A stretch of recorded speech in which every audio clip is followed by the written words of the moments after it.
You gotta spread your ass in front of all these cops. Yeah. I regret all my actions, which is what you would expect a barefoot man in the bar to say. Spin around with your big hand and kind of smack the kid a little bit. Not like aggressively hit a child, but if you're punching me in the dick. Yeah, you know where this is going. I know where we this went is back going. in the freezer and she taught me the real way to work. Welcome back, everybody. I was going to say welcome back. Start it over.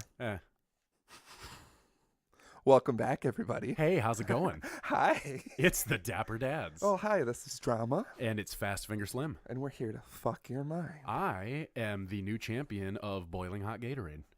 Oh, all right. There we go. There's the first weird part that There's you always our have first to sponsor. do. Boiling Gatorade? Yeah, it's got to be boiling. The one with the nipple or the regular No, cap? it's just boiling hot like thermoses of Gatorade. And then you dump it on a coach? Mystery flavors, though. You never know what you're getting because it's in a thermos. Okay, so it's not. Well, like I was saying, Are you know going to how- take the sponsor or not? I didn't I will ask take any questions. any money. I think we know that. Almost any money. Pretty much any. We don't want to say any money. Yeah, I don't want some dude contacting me about some eyes wide shut party and then throwing $10 million cash on the table. If some dude sent us a weird video in the email address and was like and had an eyes wide shut dapperdadspodcast@gmail.com. Send your weirdest videos of you, not just shit I've seen already. And had an eyes wide shut mask on, and he's like, "Would you come to this elegant party for $10 million?" I don't remember the plot of Eyes Wide Shut. Orgy or murder? Okay, so murder orgy. Pretty much.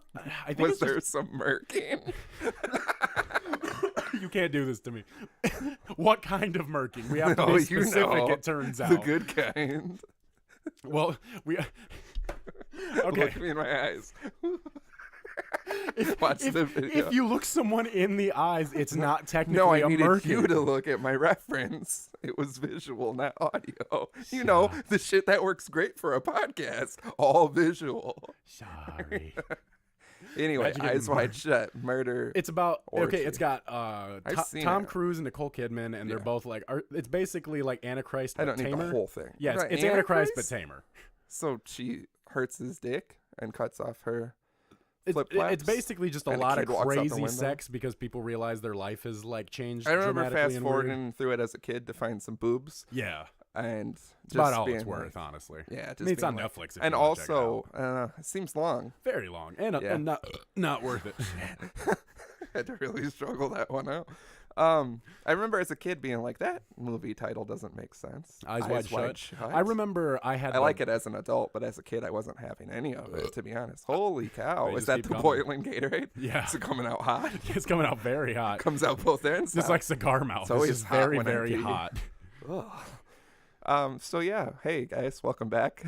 We're gonna cut all that out. Yeah, we might as well. Holy shit! Welcome back to the show, everybody. Up top, we want to remind you that if you're listening to this the day it comes out tomorrow, if you're in the downtown Rockford area, we will be at CJ's Public House, no affiliation, for a nice little meetup with you fine folks, since we want to hang out with you and party and drink and whatnot. So that is Saturday, March 31st. If you're listening to this past that date, well, you fucked up. Listen to them the day they come out. There will be another event. Yeah, this will definitely be. This will be like our gauge for the event. This is a pre. Yeah, we need everybody to come out so we can really see. And then, this is kind of how we're judging going forward. We're going to try to do things that aren't necessarily at bars and whatnot, but it's a good place to start. Yeah, it's a great place to start. So come out, drink with us. First two people to come up and in a moderate tone say we cannot stress this enough. Cannot stress it. You will be asked to leave calm tone by CJ's workers. Say aesthetic to one of us, and if you're one of the first two people to do that, you will get a free drink. You absolutely will. But yeah, it's going to be a good time. We can do some dancing, jukebox, drinking, storytelling. You get me drunk and I'll tell you all the secrets. Oh, we'll tell all kinds of secrets about the show. If you've had questions about what we're bleeping out or anything. Yeah, well, just fucking get me 4 beers and I will tell you everything. No, apparently it's 8 for Curd. Yeah, it's probably 8 for me too. It depends on how rapidly I'm drinking them. Yeah, true. If it's like 8 in an hour, you're getting to know everything. Yeah, when people are like, yeah, it only takes like 3 beers for me to get crazy, and I'm like, when? What are we talking? 3 beers back to back, like 10 minutes, like 3 3 beers? of those like 20 those proof ones, beers. Are those ones where you're like waiting in line for a while, and you're like, I'm gonna get 3 beers, yeah, and then you're just like awkward. You just sit there and like hold all 3 tops like this and just. Yeah, just funnel them together. You ever done that? Yeah, oh, of course. I feel like such a monster because then everyone's just looking when you come back down. Yeah. You also don't realize how much 3 beers is at once until you're all the way tipped back that. That's why I stopped drinking 40s, because I've had some engagements to go to, and I'm like, pop a quick 40 beforehand. You are the only human being on earth who's ever said, pop a quick 40. 3 quick 40s. No, that's 9 beers, approximately. Because that's the thing, you forget it's 3 beers, and then you're tilting it. Guy, I kind of want a 40 now. They are aesthetically pleasing and nice. Can we get like some Colt 45s or like Cobras before the next show? Yeah, it's got to be glass. Oh, yeah. But your problem is have the bag, too. You're tipping that thing back so it's getting shaken up, so you got to drink it. Like, you got to take bigger gulps because you don't want to keep shaking that thing up. Also, it's going to get warm way quicker, so you got to get to drinking it. So you're like, you kind of power through. Edward 40 hands is such a challenge because it's a 6-pack. I lost a friend playing Edward 40 hands. We've all lost things playing Edward 40 hands. Yeah, I lost my dignity, but I still want to do it again. Yeah, with a stronger friendship. Well, let's break this bond. I mean, if that's how we want to end last Dapper Dad's episode, because they played Edward 40 hands. Dapper 40 hands, we'll call it, and it's just us hitting each other with the bottles by the end of it. Oh yeah, and ashing cigarettes into them because you can't hold your cigarette. How are we gonna like grab cigarettes if we got 2 beers? Well, when I played, we wanted to smoke cigarettes because we were getting very drunk, obviously. Yeah. So Matt put cigarettes in our mouths and lit them for us. What a champ! And then you had to just smoke the whole thing. And then my friend at the time was trying to ash by like tapping it on the top over, and he ashed it in his beer. Ashed it right in, started foaming up, and he just chugged it. It's a monster. What would you say to like during the summer at some point when like a good cold 40 is the way to go? We play Edward 40 hands during an episode. During an episode? Yeah, like get the hands taped up and everything. Obviously, someone's gonna have to come down and like start everything. Yeah, well, we can start it and then tape. You get the audio of us taping. Struggling. That'll be the beginning. Someone's got to tape you because it's just fucking. I could tape you up, but then we're gonna have a third person here. Yeah, regardless. We get like Matt the God or Young Kurt to come do it or something. Matt's always down for stupid shenanigans. Always down for shenanigans. I'm down if we can still be friends afterwards. Oh, absolutely! I promise you that we will be friends. I literally the night before. I did Edward 40 hands with this kid. The night before, I was standing out front of here screaming, "I love you. I don't know how we could never be friends." That is. Because I was foreshadowing. I was like, I get along with you so well. I don't know what could ever come between us. And then literally the next day, Edward 40 hands came between us. Cut us up. The only thing... I don't think I even finished. I just was like, it's too much. I want my hands back. You can't look at your phone. You can't do anything. Can't piss right. I don't think there's anything you could really do that would make me stop being your friend. That's good. I can think of a couple. So you probably got like a laundry list. Yeah, I've got to bring out. I got a few things. You got a 2,500-page addendum you bust out on the table. Like, well, how much time do we have? I'll thumb through it. I guess an hour and a half. Thumb through a few. It's just a list of people I could fuck. It's like the first couple pages that would probably really fuck you. One of them is you. I really fuck you. No, is it fucking or murking? No, it's murking for the start. Then you wake up and I fuck you. Oh, that sounds horrific. Anyways, go to www.thedapperdads.com. This one's gonna get wild again. So you can get everything. I'm sick of saying it. It's all the streaming sources and it's literally everything. If you all just the social go to media, the website, just fucking look at it. It's such a beautiful looking website. We literally pretty much every day of the week are screaming at you guys from Instagram, Twitter, Facebook, YouTube. We have shit everywhere. We want to interact with you. We want you to reach out at us. Please submit some shit to us. Call us, text us, hit us up. Yeah, dapperdadspodcast@gmail.com for emails, 4027-DAPPER. That's 402-732-7737. Leave us voicemails. We miss them. Oh, I do miss good voicemails. Tell us what you want. We're working on branching into some other content. We're going to fucking saturate you bitches with everything. It's going to be Tell us what you want us to do. I want some good ideas. What else can we do? What do you want to see us do? This is a brand by the people. For the people. Yeah. We're a podcast who just loves doing whatever. And one of the things we always believe in life is if you don't do it, how are you going to look back on your life someday and just regret everything that you didn't do? So if someone submits something crazy for me to do, you bet your ass I'm going to do it. Yeah. Because am I going to look back when I'm in the home in 90 years and they're stealing my money out of the dresser? You mean, are you going to look back when you're in jail because they told you to burn down an orphanage? I mean, it's not. I mean, I got to.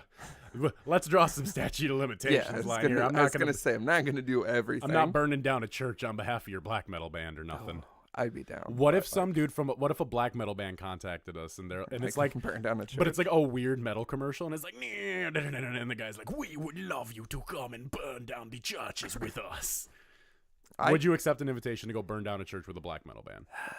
I'll have to look into it. Well, I would say, what's the statute of limitation? I'm not gonna say yes to anything you're bringing up, even hypothetical. But if it's in Norway, if I get in the situation of burning down a church, I'm gonna be like, well, Slim fucked me because he already got me to say I would do it. So there's proof. They're going to pull up episode 34. We're not going to say that we're going to do anything, but in the event a black metal band contacts us and offers us a fun time, we would listen to what you have to say. I entertain offers, yes. Yes, we entertain all offers. Lawyer Dog has taught us how to speak on these matters. Yeah, Lawyer Dog's been very influential on the rebranding of the show. Oh, it's so beautiful. You got to watch the video for what just happened. That feels... I got drunk on St. Patrick's Day, and I did a weird thing.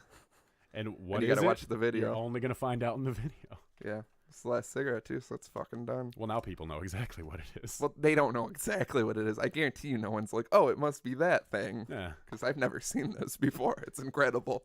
The power I can harness when I've had a long day of drinking. The power of Grayskull. It's true freedom. Love that solemn. Yeah, good job filling in that. No, I like the aesthetic sound of it. It sounds so good. Yeah, it's like a Lil Wayne song. Yeah, exactly. Except, topical. I think he's very topical. You think Lil Wayne's still topical? Yeah.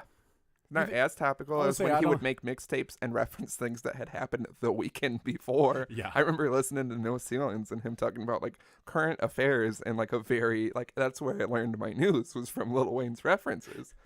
That's that where I learned a lot so of much things. about you as a person. People talk a lot of shit about rap, but like I learn a lot of shit from rap because I'm like, I don't know what that reference is. Let me look it up. And then I just learned something from a Pusha T song like last year, and I was like, wow, I like learned about a lot of. I can't remember what it was now, but I totally learned some shit. I swear to God, I learned shit from Pusha T. I don't want to hear about it. And it's not just about moving bricks because it's all your rap's about. But it's fine. I mean, he is Pusha T. He is pushing T's, pushing large boxes of tea. Yep. His full name is Pushing Boxes of Tea. That just sounds like he's like working at a shop. I did this too. What's going on with these cigarettes? That sucks. And it's your last one? Yeah, I got it. You just gotta let it. You just gotta let that bitch breathe. You just gotta puff on her. Mm-hmm. And then hit her with it's not working at all. Hit her with a little bit of that. A little bit of that. We'll see. Then hit her with some of that Bobby. That's my purse. I don't know. Anyway, Jesus Christ. So do we want to talk about St. Patrick's Day? I mean, yeah, there wasn't a lot to talk about, but we just drank a lot for it was a long day. Cause it was a very long day. I got over here around like 1:30ish, I want to say. Yeah. And we spent the first portion of the morning in a first part of a beer darts tournament, which was my first time. Wasn't the morning? Don't make it sound ridiculous. Early afternoon. Yeah, it's afternoon. Our morning. Let's put it. I rolled out of bed and started playing beer darts. And then nothing really notable happened. Then we just played a lot of beer darts. Went downtown and found a young Kurd in how do we put this? Was a hot mess. Now I was going to put it more politely. I was going to say no, not with his. We found him in varied states of distress. Let's put it that way. What did he do when he came up to us? What did he do when he came up to us? Slammed through two people and said, "Fuck this!" Man, it was unbelievable. Listen, buddy, I know you're listening to this show at work right now. I'm not always going to be there to have your back when you do that, but when you do, make sure I am there because I ain't letting nobody hurt my baby boy. Yeah, we got to protect him. Nobody protect Kurt at all costs. Nobody hurts my little Kurt. I just rub his belly. While you're kicking someone. Nobody hurts. While you're murking someone. Which one? Which one? But yeah, it was St. Patrick's Day. It's the holiday. See, I drink a lot all the time. Yeah. Not all the time. I don't It's just a good celebration of drinking, But then there's just too many people. Everybody goes out and drinks. Oh, it was horrible. It was far more people than I was expecting. Too many Let's put people. it that way. And everyone's like, it's like some people drink every weekend or so, like myself, have a good time, cordial person, out in public. And then some people are like, I only drink on the holidays, so that makes me a better person, except I'm a huge piece of shit. Because I have no tolerance, and I drink 30 beers, and I get fucked. Yeah, People are out of control. Like, what's the biggest drinking holiday? You think it's St. Patrick's Day? Oh, obviously. So 4th of July? I go hard on 4th of July. I think maybe last 4th of July, I tried to get a friend of mine. I wanted to punch each other in the eye and give each other black eyes because I just want to have a black eye. But from like a real one? Yeah, a real one, but like from my choosing. I'll give you a black eye if you want. See, I was told to stop encouraging a fight between friends. Sounds kind of fun.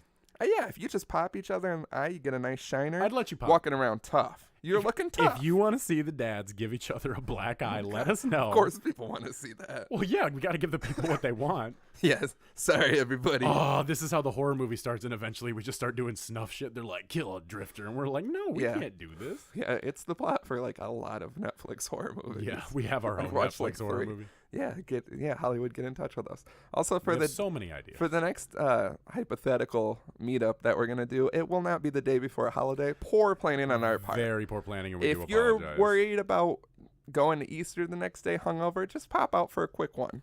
We didn't what didn't time does look the at event start? 8 p.m. 8 p.m. So I mean, if you come out till like that's early. Yeah, you can come out and have 1 or 2. Yeah. I constantly end up getting drunk before the holidays. I was at your fucking Christmas party. Had to wake up, go to my grandma's. Easter, I have to wake up and go to my grandma's. So I just keep doing this. Easter, I gotta wake up and do nothing. Actually, this is gonna be a grand old time. But yeah, we literally just picked a day and didn't do any research. I just found out Easter's that Sunday like a week ago, and I was like, oh shit, people it's also are probably on April 1st, so like lots. It might not even be Easter pranks. Yeah, just wait, guys, till it turns midnight at CJ's, and you're all getting pranked. Everyone's getting pranked. Everyone's getting pranked. Joke's on y'all. This ain't a prank. This is how we force people to buy the $40,000 episode by entrapping them within CJ's. Yeah, we're just gonna corner you. Bartenders will help us out. They know us. Yeah, some of them will. Other ones will scold us. Other ones will. Speaking of bars, I went to see Hannibal Buress. Yes, let's get into Sunday, this. I've been very the day excited after to hear St. Patrick's this. Day, which I felt pretty good. I had one of those days after a long day of drinking where I feel fantastic in in and then I eat and it like fucks me up. I'm gonna stop eating altogether. You shouldn't stop eating. No, it's cool. Young drama. I'm just cutting it out. Because I'm always like, you wake up and you're like super hungry, but I feel like that, like, I don't know, that great feeling. I do not want you coming down here in a month with like yellow eyes going, I think I need help with my kidney slim. Did you hear about that guy? That guy, they arrested him. They think he had like drugs on his butt. Didn't shit for 47 days. Yeah, I saw. Did you hear that? I saw the continued updates where they're like, still not shitting. And I'm like, because it was funny at first. And they were like tweeting about it. And then it became like a serious hazard because you can't like because it was at like 32 days. And like the record was like 30, which is a fucking. Could you hold in shit for 32 days? No, because on St. Patrick's Day, I'm going to just get real honest with everyone here. All right, that's what the I had show's one of about. those. I was working on something we were doing. I can't remember what. I was doing some editing or something. My phone was hooked up to the computer. I think I was grabbing some videos off of it. I had to shit real bad. I had my coffee and I was like, it always happens when I'm being real productive and you like hold it because you're like, I'm in the middle of something. My phone was like taking long to like get the video or whatever I was getting off of it. I was like, I'm gonna shit my pants. Finally the phone was done. I ran in the bathroom. I took the most incredible shit I think I've ever taken in my life. It was just one peeking out of the water. Those are oddly satisfying. I just want to say that because you feel like you just got everything done at once. I assume it's what it feels like to give birth out of your ass. I don't think that's accurate at all. But it was just like I couldn't see where it started, and it was coming out of the water back into the bowl, and it looks like it looks like your intestines fell out. Like it's just like a huge thing.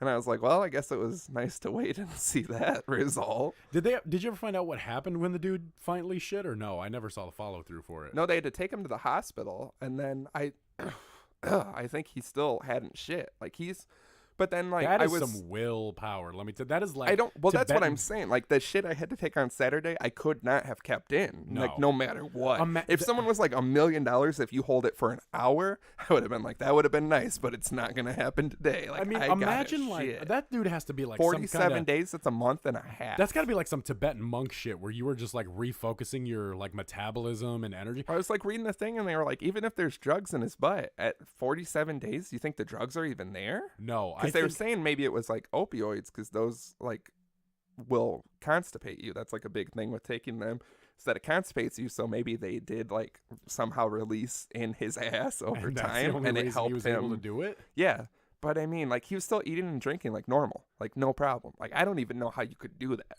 Like I said, when I have to shit, like, I don't, like, there's no other option. He had to be like, do you think he put the opioids in his ass in like a bag, or do you think he just like shoved him up there when he thought the cops were coming? Well, if you shove him up there, it would eventually dissolve, right? Well, because if you put pills in your ass, that's what I'm saying. They'll dissolve because it's warm and wet. But like if they're in a bag, that bag would have to dissolve in your like lower colon. Yeah. What is that? Your large intestine? Is that technically what is that? I don't know. I think it would be an intestine. Like the bottom of your large intestine, right where your asshole starts. Because it also, I mean, you also got to think how deep did he have it like shoved up in there too? Yeah, because I mean, if you get pulled over and you can even maneuver drugs in your butt, that's it's probably what I'm not saying. like. I'm not saying I've ever had anything in my ass, but like the idea. Me neither. Let's get this real clear. The idea of just like shoving a bunch of opioids in your ass doesn't seem like something you can just do on the fly. You have to like train yourself for that. And like a lot of times they look in your butt when you go to jail.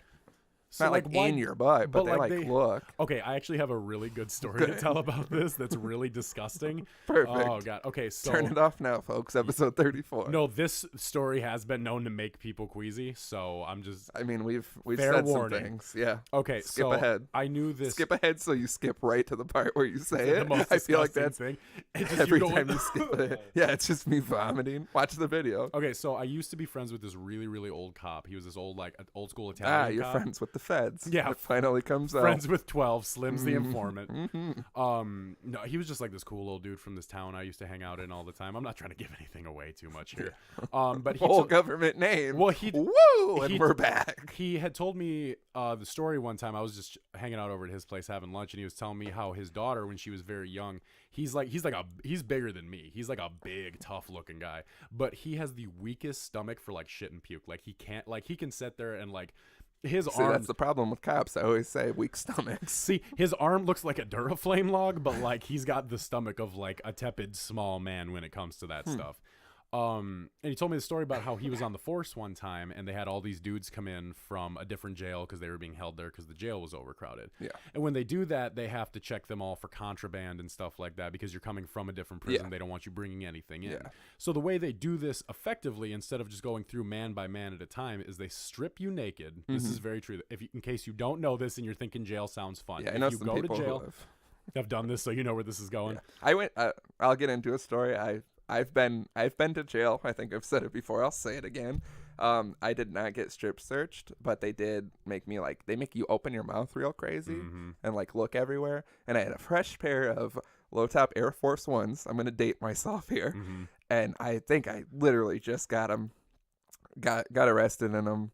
And he was like, they make you take your shoes off, obviously, empty your pockets, all that stuff. Didn't look in my butt. He's like, these are nice shoes. And I was like, oh, thank you. And then he just took them against the wall and just scuffed the shit out of them and was just banging. Because cops are pieces of shit. Yeah. And yeah, that fucked up my shoes. And I was like, oh, they're not so nice anymore, are they? And then threw them on the ground in front of me. And I was like, this is tight. This is really enjoyable. This is police brutality. That's my whole thing about police brutality is all the shoes they ruin, not all the unarmed children. White privilege. Yeah, it could have been worse. So much worse. Yeah. So they had all these guys come in. And they all line up against the wall. He says there's probably 30, 40 dudes in this long, long hall. And so both the doors lock from the other side. Are you sure this is a story and not one of your wet dreams? Yes, I'm 100% positive. I would remember that. There was 50 dudes in this dream. This was only 30. Oh, I've seen a bukkake. And so he, like I said, big man. And so he stands up and he goes, okay, inmates, we're going to check. Grab your right cheek. And so they grab him and he goes, grab your left cheek. And they grab him and he goes, spread them. And you got to spread your ass in front of all these cops. Yeah. And then he goes, cough. And so the idea is there that you're pulling so hard that like anything in there is just going to fall out. This guy coughs and he told me it was like a shit river coming out of this guy. It was just an inhuman amount. He said at first he thought it was a demon in a guy's body because it was so much shit. He's just standing there and he goes, and just like flowed out. Like if you saw it in slow motion, I'm picturing like the blood in the elevator from The Shining. Just shit, just of course. With like do you think that guy just did that? Because I feel like I would do that. Like fuck that. If you felt like you had to shit. Yeah, if you kind of had to shit. Just to fuck their days over, because you're in jail. What are you gonna do? Yeah, sorry, I didn't know that was gonna happen. Well, so this guy, he gets one whiff of it, and he's just like, "Whoo!" Ooh, and so he starts running for the door, and he's just running past. He goes, Slim, this is one of the worst moments in my life. I'm running as hard as I can, holding down puke in front of 30 naked dudes.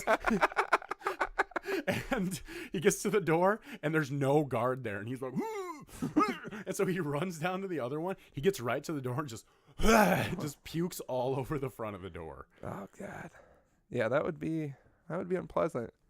It's weird how you shit in water and it's like fine, but you shit on the floor in dry air. Yeah, you shit and it smells horrible, but the water is like. How is water a neutralizer for shit? I know, and that's like obviously why we have toilets, right? So it like. I mean, toilets can still reek. I mean, yeah, some toilets but that's just like in the air and stuff. But like Yeah. if you shit on the floor right here, it would smell horrible. We came back in a week. Yeah, and there's just a shit on the table. I mean, if you shit in the toilet and leave it for a week, it's probably gonna be unpleasant. Yeah. If you shit on this table, the podcast is done. I'll put up with a lot, that's but not that. Reason number 460,333 why you'd stop that being one. my friend. But that one goes up to like the top of the list. If you're just gonna shit in the place where we do work, I've shit in some places on some floors and some. I've shit in places. Shit in some people. Like a bear. I've shit in some men. Woman. You and the pissing in men and shitting in men. We're going to get to the bottom of this weird just obsession. Like to get rid of my body fluids and sometimes other people. Sometimes there's not toilets. Sometimes the only clean toilet is a human being. That's very true. That'll be the name of the episode. Only clean toilets are human beings. I don't want to make that graphic. I can't imagine publishing that on my Instagram. My family follows my Instagram. I don't think we would be allowed to publish that. Everything is suspended. Last episode because everything got taken down. Is there anything someone could tell you that would make you sick? Like physically ill? Yeah. There hasn't been things that people have.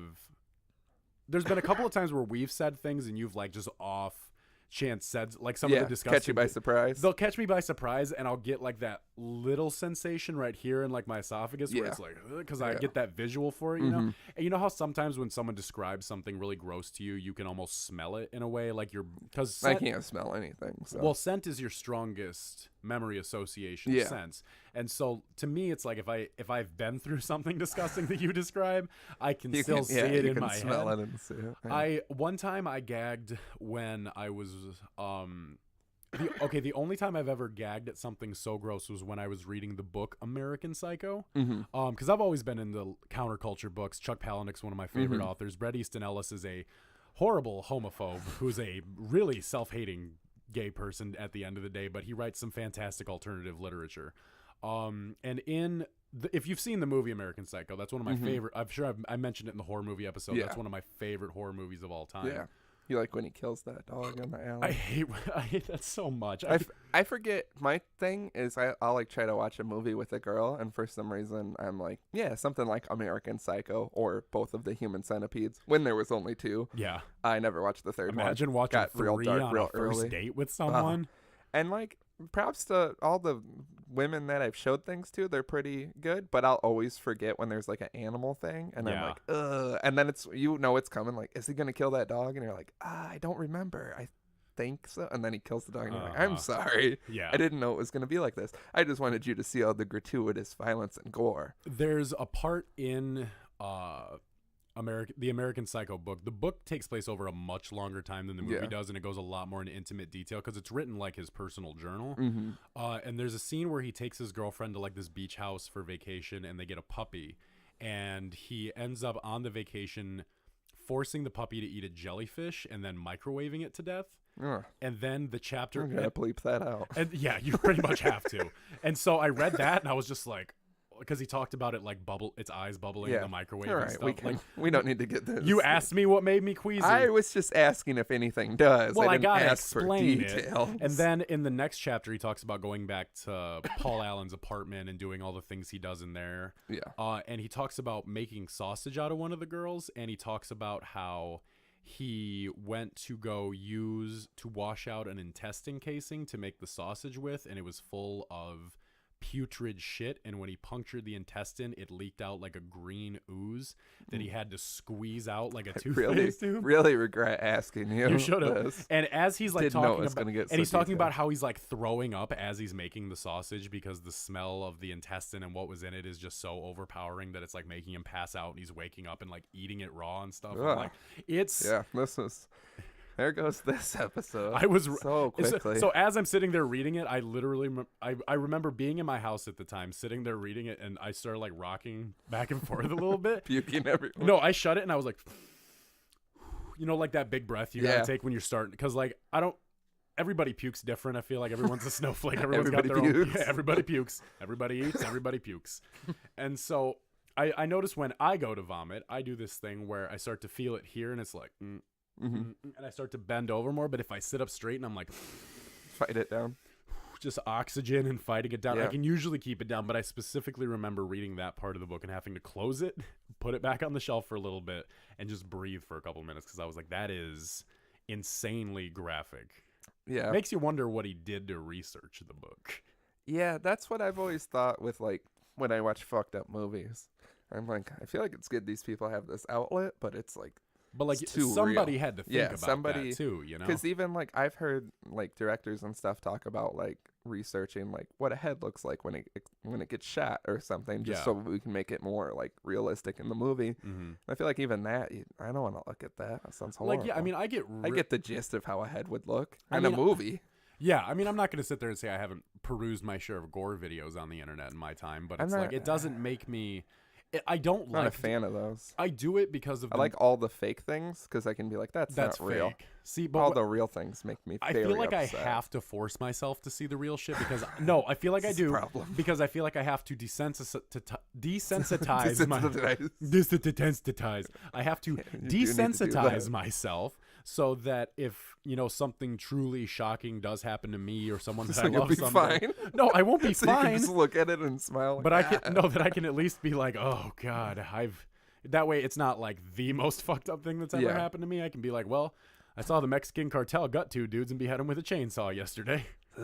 Yeah, that shit was wild. Yeah. The one dude they used. I don't want to. Let's not get into. I think this is too far. Yeah, I've been going. Why you been letting me talk so much? No, you're out of control. I listen to a lot of. Talk about Hannibal Buress.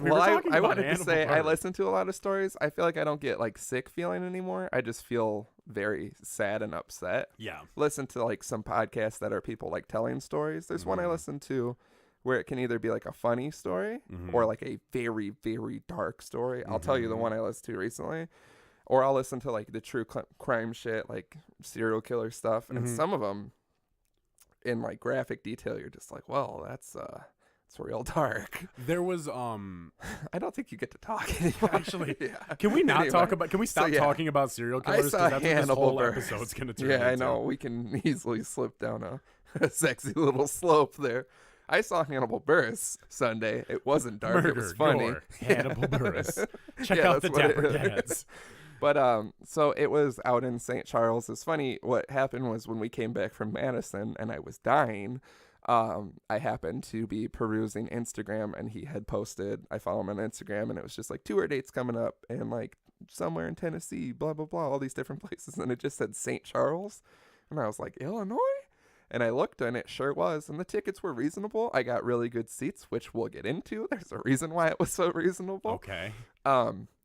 So I go out to St. Charles. It's like a weird, like, bougie city. Yeah. I don't like. Yeah, that's the right word for it. Don't go out there a lot. Like, it's very expensive and whatnot. They do have a miraculous park, like public park with this beautiful thing you can go up in.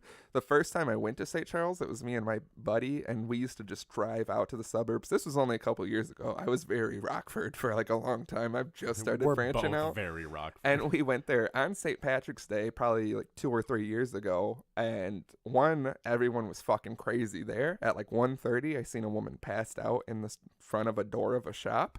And like women were just shooting finger guns at me on the street, and everyone was screaming. I like that. I like a city where people are shooting finger guns at me. Yeah. Well, I couldn't. She just started screaming across the street, and I said, "What?" And then she just was like, "Pew pew pew," and I was like, "Okay." But when we found that park, we literally both sat there for probably an hour, just like, how is this even real? Like, when things are nice, and you're like, Like, how do they how does afford something this park? this nice There's exist? not needles in the park? I know. Everyone's just real nice and cordial? You look at it like, how can something this nice exist with people around? Yeah. That's what I think all the time. I look at that tower, like, it's a beautiful, like, 2-story, like, wood structure that kids can, like, play in, and I'm like, there's almost no graffiti in it, and there's not, like, homeless shit or pornography or anything. Yeah. This is insane. So, yeah, we went and stopped at a bar beforehand to get something to eat and just be in the area. And so we go into this bar, and it's like 5:30 on a Sunday, the day after St. Patrick's Day. And when I walk in, there's no one in there. I thought it was just like, you know, I don't do a lot of Sunday drinking. It seemed like people probably partied the day before. Sit down, looking at the menu, and there's just screaming because there's another half of the bar and there's people over there. So I'm like, okay, whatever. So this group of people comes over. It's a very eclectic group of people. And they're drunk as fuck and like screaming. And there's one man particularly, they're doing like Vegas bombs and like chugging beers and stuff, having a good rowdy loud time. I look at this man a little closer. He's barefoot in the bar, which that out of anything I see in a bar, if there's not a red flag, it's being barefoot in the bar. Makes me very, very uncomfortable. Wow, that made you more sick than all the things we were just talking about. I don't even want to talk about being sick on this episode because it was so horrific for me. You're going to throw up. I didn't even throw up, just almost passed out. Good. That would have been viral. We could have went viral and you ruined it. Man, Faints making his own podcast. And all the comments would be like, because it sucks so bad. I'm not going to. And I'm like, oh, guys, I have a condition. Come on. Oh, no, this is the weird Yeah, your bias. condition is being a bitch. Oh, no, come on. This isn't right. I can't even roast back. Yeah, Slim, you living behind. And you're like, wow, they finally got through the bleeps. I'll be like, I also almost always say the other one. Maybe I should, and then we can throw people off the trail. Because I used to live behind that one. Did you? Yeah. I feel like bad. I feel like if somebody starts roasting me about passing out on this show, because okay, if I was still as sick as I was earlier this week, I would have. When I was describing that sausage, I would have been like, yeah, and then here. That's why you never want to know what's in the sausage. You never want to know what's in the. I feel like I feel like when fans interact with us and if they were to roast us for something, I'd want to play it like fun and cool until people like, yeah, but you're a stupid bitch and I'm gonna fuck your mom, and I'd be like, yeah, well, you look like a banana Laffy Taffy with no neck. Your arms look so long you could probably tie your shoes down. Yeah, and then I have to like hold you and you just keep going. I'm just screaming. Oh my God, you've done something. I'm like, you 2-cent dime store Terry Crews lover having ass. But anyway, so if there's not a red flag, I know of more than being barefoot in a bar. That's and this guy's got alarming to visualize. I've only seen it a handful of times. One was, shout out to the Rue when that was a thing, a barefoot girl. It's still a thing. Let's make no, that it's clear. not. For us, it's not a thing. No, it's not for anyone. Okay, well, we're shutting it down. Right. We're using our power. It's dead. The dad shut down the Rue 2018. But there was a barefoot girl there one time who was one of those people that was there all the time, very drunk, and she tried to climb on my back, and I was like, if you don't get your barefoot ass away from me. But yeah, this guy's got like the folded up brim hat and just looks like, you know how like trash. You know how like sometimes there's people who get drunk in a bar and you're like, I feel like you're going to bump into me or something, and it's going to be a whole thing and you're going to want to fight and your friends are probably going to have your back, but you're being a piece of shit. Yeah. Just always makes me uncomfortable. But who's allowing him to be in there without shoes in the first? Wouldn't the bouncer have noticed that on the? There's no bouncer at 5:30 on a Sunday.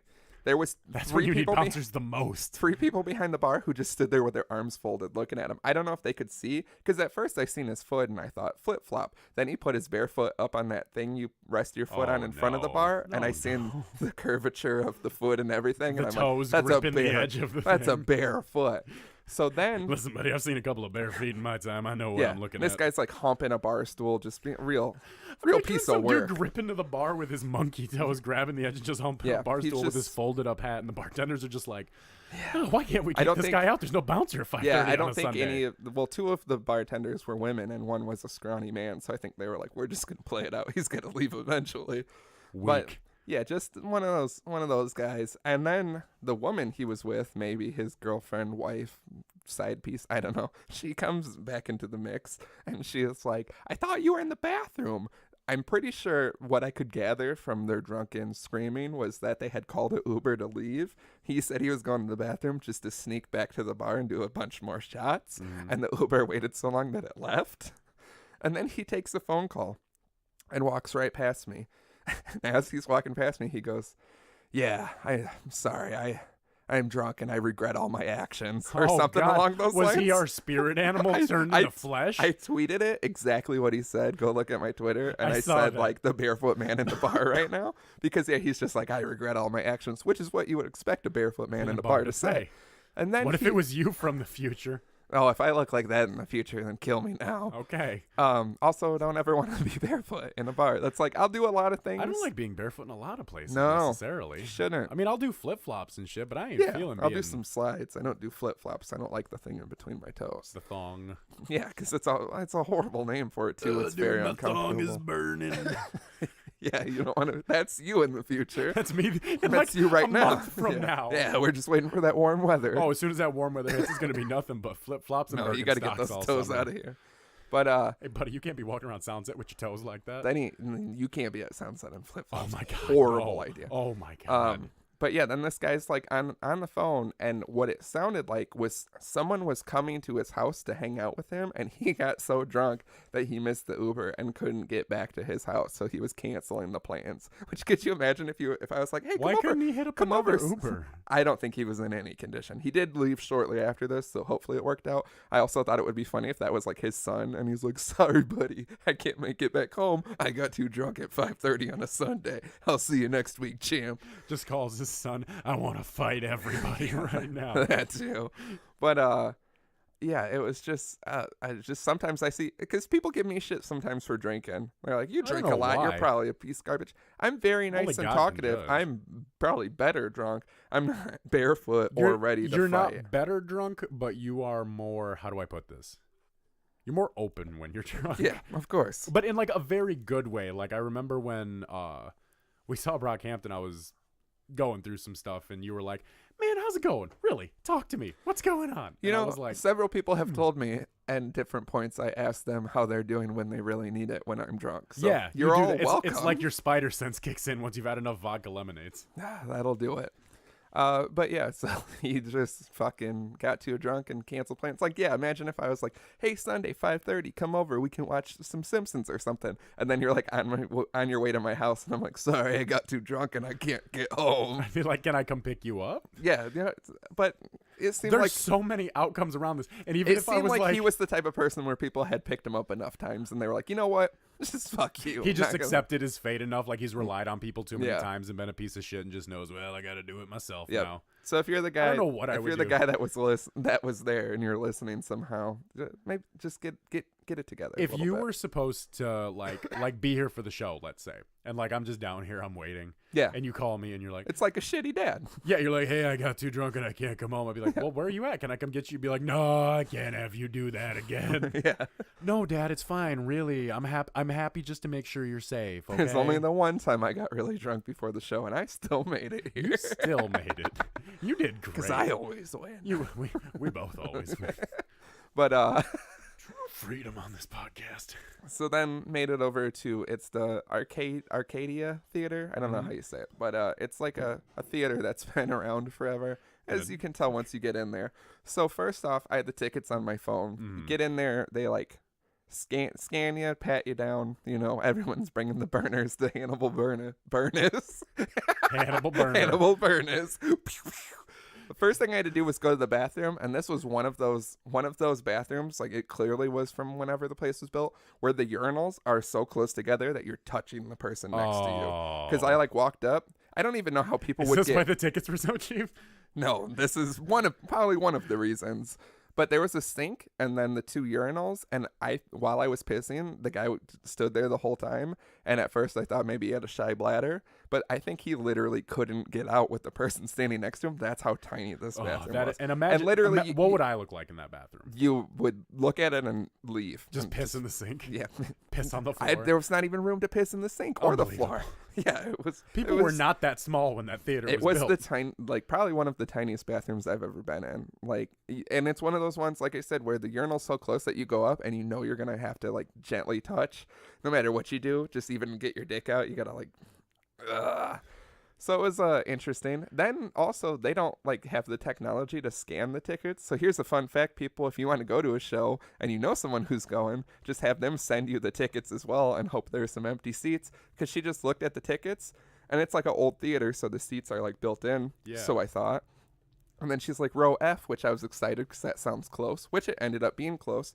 But what they do is this first section here, I think, can be standing or seating. So what they do is cram so many seats in it. Is it folding to chairs? Get not folding chairs, but like those banquet chairs that are like very shitty and like can rock back a lot, which comes into play. Comparable to the Coronado seats, what would you say? I haven't been in the Coronado in like decades, so I don't know. Okay. But yeah, it's like they're not built in, so they come and like just set them down. It's like a wedding seat, like when you're at the table, just like those junky seats. Yeah. They're so close together on the sides and like front to back. So instantly I'm like, fuck. And of course our seat, the person next to me was already there. I was hoping for at least a little bit of breathing room for a couple minutes. So I sit down, and that guy seems instantly irritated, proceeded for the entire show, which was the funniest thing I've ever been to as far as like stand-up comedy. Yeah. Proceeded to sit there with his arms crossed and never laugh once. Weird. Yeah, I don't know. Did he look mad the whole time? He looked unhappy. Yeah, it seemed Was like... he a big boy? He was a big bitch. Yeah. But well, yeah, I mean, clearly. At first he seemed like a big muscular guy, but then I started to try to like get a side glance when he was never laughing, because I was like, what's wrong with you? I think he was also irritated. They started playing rap right away, which I'll get into. It seemed like maybe he was with a woman. Like maybe it was one of those things where the girl's like, come with me to this. And he didn't want to go, which I don't know what the fuck's wrong with you, because it was incredible. Fuck wouldn't you want to see Hannibal Buress? But yeah, he was obnoxious. And then the seats, so my knee is still shaky. The seats in front of me are upgraded from fucked to shaky. Yeah, fucked to shaky. We're very proud of that here on the show with this brand. Well, yeah. And, so instantly, like when it fills up, there's two people sitting in front of me. The guy on the left, who's not directly in front of me, is like a huge guy. So I'm like, good, I didn't get him, because what I was worried about is the backs like go back quite a bit. So I thought I was gonna get one of those uncontrollably like laughing people who are like and just smash into my knee, which I end up getting a smaller guy who does that. It never hit my knee. It literally was unbelievable. It was like probably an inch. He would go back and I'd be like, ugh, like when you wince and you're like, here it comes, and it's only going to take one like thing. Your life is cursed by constantly going places and going, because everything is attracted to your bum knee. You don't realize how much knees come into play until you fuck them up. Maybe it's psychosomatic. Stop thinking about it so much, and maybe things won't be attracted to it. I was having a good day where it wasn't hurt, and he never ended up hitting it, but there's just not enough room for me to stretch it out, so it was getting sore anyway. And I kept sneaking it under his chair, but I can't like fully extend it. And then I would like have it pretty far and like try to move it, and I would like play footsie with him, but not like kick his foot, just gently caress it, because I was slowly moving it. I know exactly. And then I'm like, no, about. I can't be mad at him for like rocking backwards, because I'm also just like gently caressing his foot. It happened like 6 times, and I'm like, he's probably like, what the fuck is going on back there? But Hannibal has a DJ. This is one of the best parts. Comes out early on. They have a huge screen that comes into play throughout like the whole show. His DJ was playing wonderful rap songs, and then had like videos that worked very well with them. So like one was like Crank That by Soulja Boy, and it had like a very, very old corny Superman movie where like the fucking special effects were like clearly just a green screen with them laying down and like stuff. And they kept doing this weird dance, so it was like synced up perfectly. It was fucking incredible. He like used clips from The Fly with, I can't remember what it was Jeff synced Goldblum. up with. Yeah, but I can't remember. He had a song synced that worked so well with it. He did what am I thinking of? Humble by Kendrick, and it was, who was the racist cooking lady that like can't do shit anymore? Paula Deen. Yeah, had her just like eating, and it was like syrup sandwiches, syrup sandwiches, syrup sandwiches, all this shit. It was so incredibly done. It was also one of those feelings I haven't had in a while, where I'm like listening to songs I fucking love and having to sit like very stationary, and like no one was doing. You can't even be like, oh, because it's so tight, even, like, and no one's doing anything. And I was like, oh fuck, this is great. Also did. I won't spoil all of them, but like I would go see just him do this. I was like cracking up so many good clips that like worked so well. He did Mask Off, and it was like that footage of the ravers that people keep putting stuff over. Yeah, like the goth ravers? Yeah, the goth ravers. And it was so funny. But then, you know how everyone's like played with mask off, like purple sex, smelly purple sex, and all the shit you hear that's like not funny anymore. Every time he said mask on, fuck it, mask off, it said mad scones. And like it was just pictures of scones, and it just said mad scones real big every time he said that. And it fucking, hearing it and reading it at the same time, I was like, wow, this works very well. Does it sound like mad scones when you see it with the visual? Yeah. I mad scones. Erupted with laughter. Yeah. I can see it. But yeah, so he did that, played a bunch of good songs, played No Problems with Chance, and it was like some beautiful old like kids show. Like really did his research, and that was incredible. And they had an opener who was super good too. I'm spacing on his name, but it was funny as shit. Hannibal comes out. It was fucking incredible. I've only seen a couple of like notable stand-up comedians. One of them's you. Hey, thanks for saying I'm notable. Yeah, it was notable because it was so uncalled for. Everything I do. Well, everything I did back then was so uncalled for. A lot of things you still do. But yeah, Hannibal came out. I am what I am. It was great.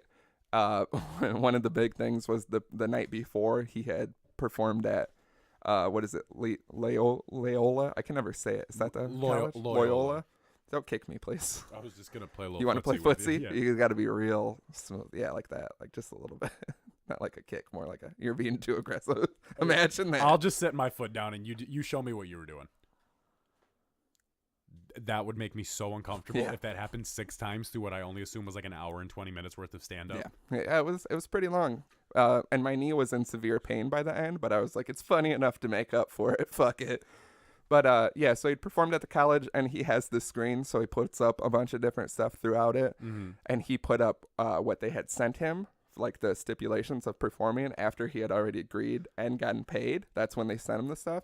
And it's like, no, like minimal swearing, and he's like, that's very subjective. Like, how many fucks do I get? Like 5 or like okay, none? I feel like it's absolutely necessary if you're a venue that's gonna like crack down on swearing and stuff like that. If you say minimal, you gotta write down like 7 fucks, 2 bitches, 1 cunt. Yeah.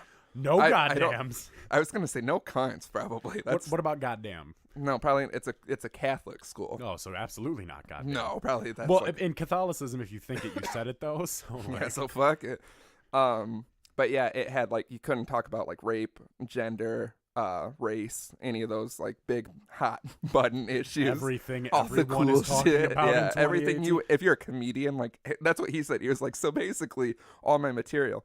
And his DJ got cut after 15 minutes of warming up because they said no swear words, and he was like, fuck that. And so they just cut the sound. So he just walked off stage, and he tweeted the picture of the shit, and he's like, good job saving the world one cuss at a time. Yeah. So Hannibal comes out and like shows on the screen the thing, and he was like, I was told I couldn't do this, and then made a reference to Catholic priests fucking boys. Yes. And they cut the sound. They cut his mic. And so he said he grabbed the other mic, and then they cut that one. He grabbed a third mic, and they cut that one.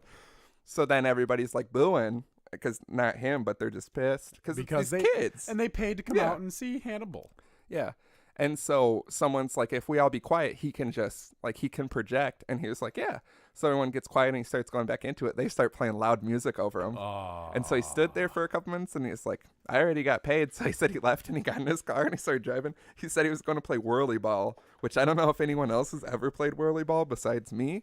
It is a fucking incredible thing that they have it in Chicago, and they have it in like some of the suburbs. I've never played whirly ball. It's basically, we need to do it. I've been trying. You got to get like a good group of people, because it's one of those things that's like expensive, but not if you have like 20 people, then it's like reasonable. Speaking of which, I heard Laser Quest is $20 for 4 hours right now. That's a deal. That is normally a huge deal. It's only like 8 or 9 for one session.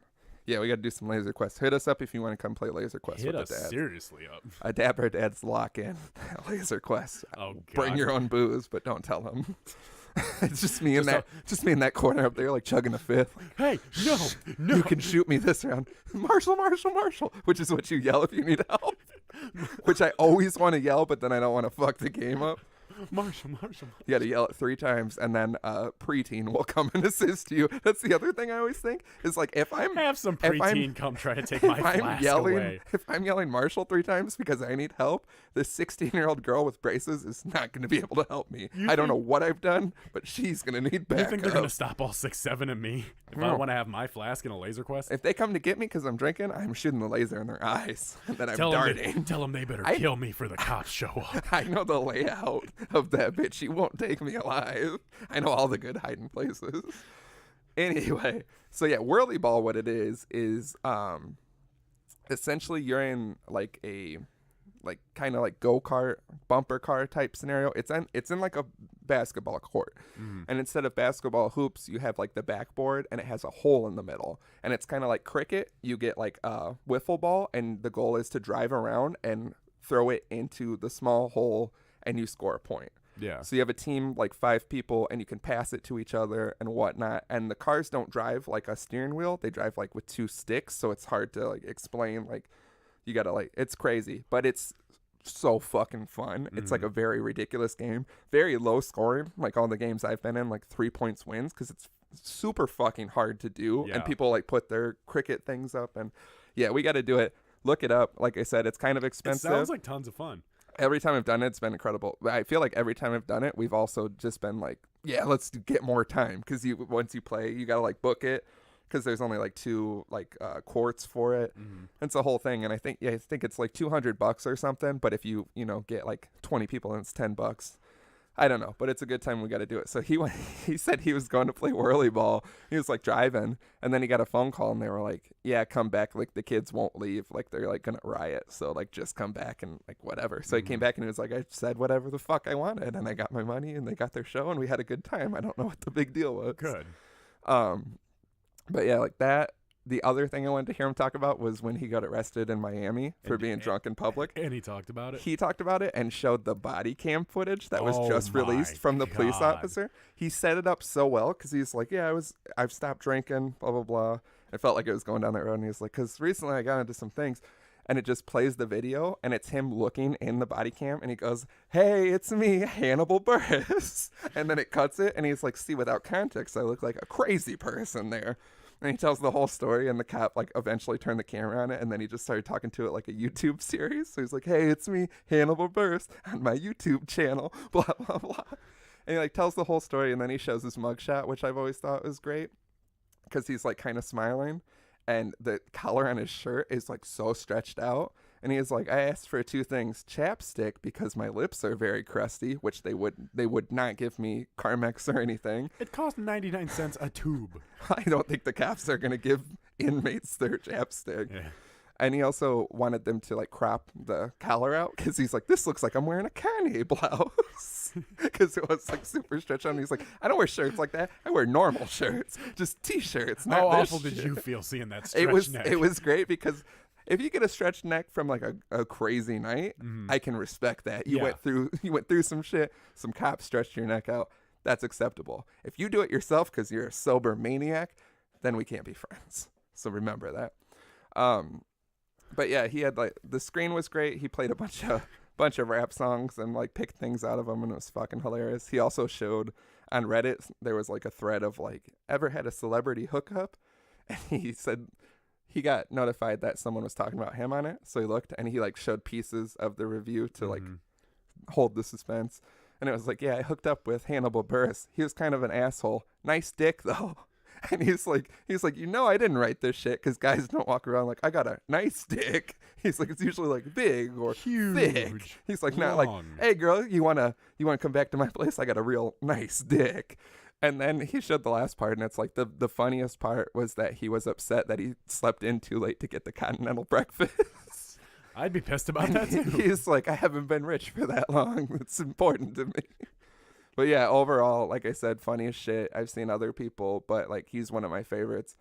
The tickets were cheap. The seats were horrible. They're just trying to clearly like get their money and shove in like 40 unnecessary seats. It ripped my knee up again. I'm probably another month out from recovery, but it was worth it. As long as you recover before sunset, I don't give a fuck what else you do. I keep coming into contact with things that's testing my knee. I don't know what to do. Your knee is a metaphor for my life. If anyone has some home remedies for knee or cough, send them in, and I will greatly appreciate them. Yeah. If anyone wants to rub my knee next Saturday. Or tomorrow, I guess. Man, if someone rub my knee tomorrow. What if fuck. But remind me that I said this. Don't make it weird and just rub my knee. If some random little man comes up and starts rubbing your knee. Why is it always the little man? He's getting marked. I am very jumpy if people touch my knee. So give me a heads up. It scares me. Good Lord. But yeah, go see Hannibal Buress if you can. He's fucking incredible. Oh God, anything Hannibal Buress is fantastic. Yeah, I love. He also has a great podcast. Tweet at him and tell him we have a better podcast. Don't tell him we have a better podcast. Well, get the rivalry. He'll look into it if people say it's better. Yeah, it's obviously not better. If you fuck Buress. with the show very hard when this episode comes out and you're listening to it, tweet at Hannibal Buress. Be like, Dapper Dads is better than your podcast, and we want to see if actually that does sound shitty. Yeah. Then he's gonna leave us a negative review. But our one negative review would come from Hannibal Buress. Also, I just saw a thing that said, I think it was the Chicago Tribune or something, reached out to him about the college thing. Mm-hmm. And they were like, when we reached out to him for a comment on him getting, kicked off and then coming back, he responded with the stale face emoji was his response. And I'm like, I want to get to a point where we get emails where people are like, what about this fucked up thing you did? And I'm just responding emojis. No, I want to respond with thumbs down. Yeah, but that can be one of the emojis. I did the I want to make that emoji man. Week. I do the thumbs down all the time, but I'm usually behind people, so I'm just hoping they're looking back. I did it. I'm like, I did it the other day. This week was not my best week. I was trying to get my truck home from work, and I almost got into.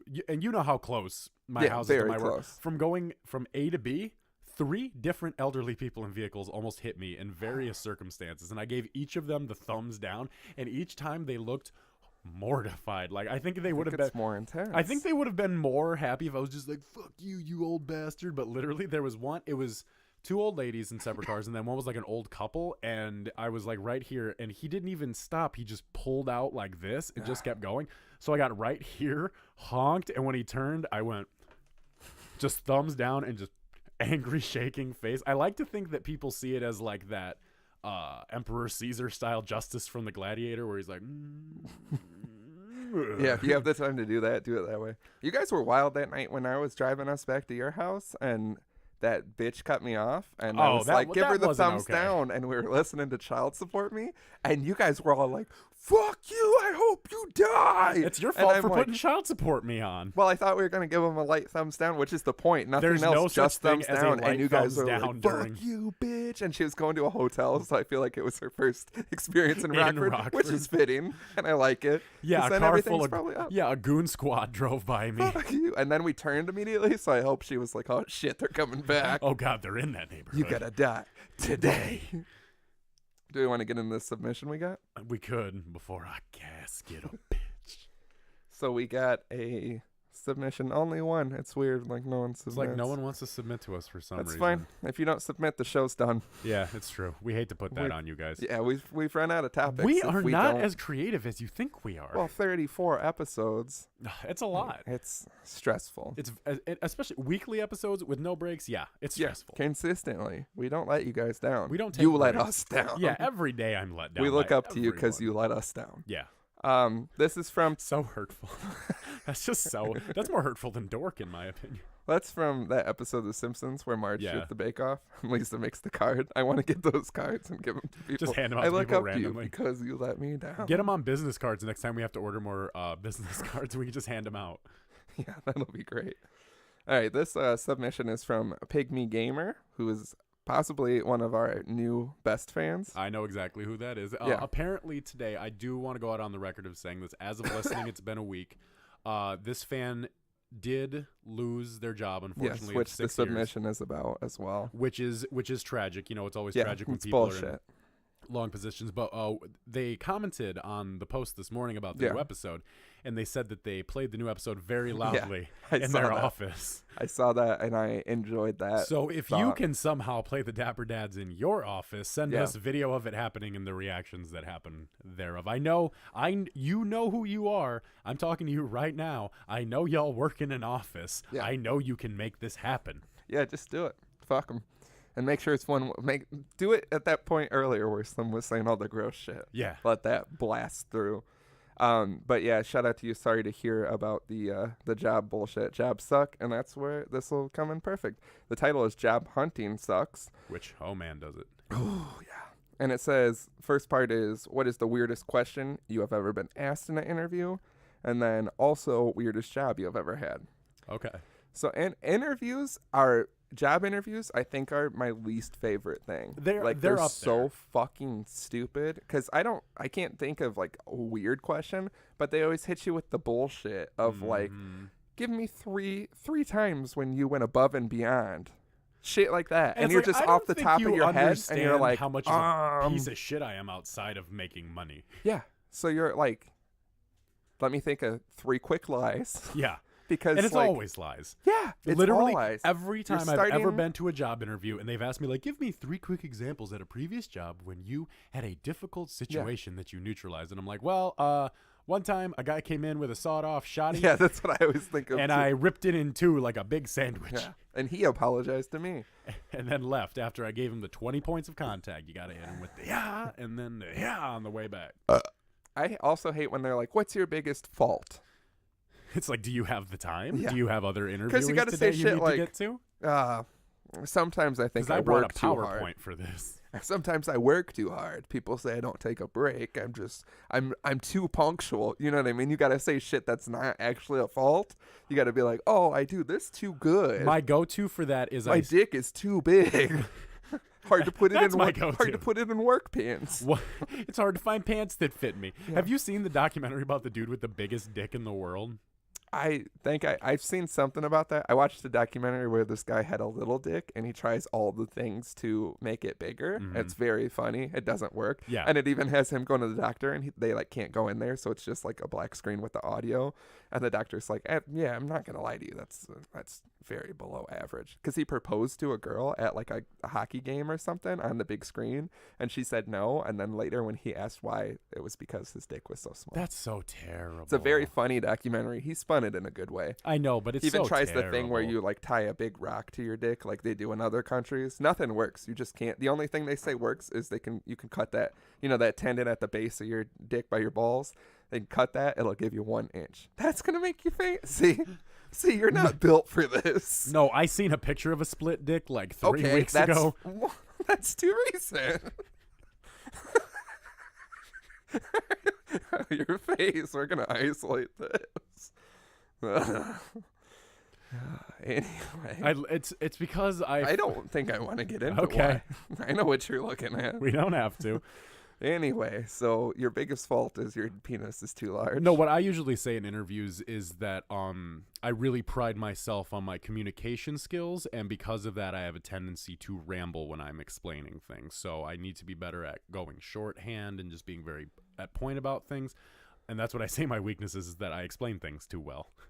Yeah, see, that's a good, like, you literally have to take something and, like, pretend it's a fault but you got to make it sound good. Like, this is a thing, like, I'm 2 on time. I'll be here 15 minutes early every day. Yeah, I don't have a car, so I have to take the bus to get You don't want to here. be like, I'm going to give you 3 salad months that make me look like an incredible employee, and then I'm just going to fucking tank, like, hard. Man, after those 90 days, you're hired in. Yeah, I'm going to go so left that you're just not going to find me. I can't think of like a specifically weird set of interview questions. I did re-interview back where we used to work. Really? Have I ever told you the story? That doesn't sound like on the same day that I applied at where I'm working at now.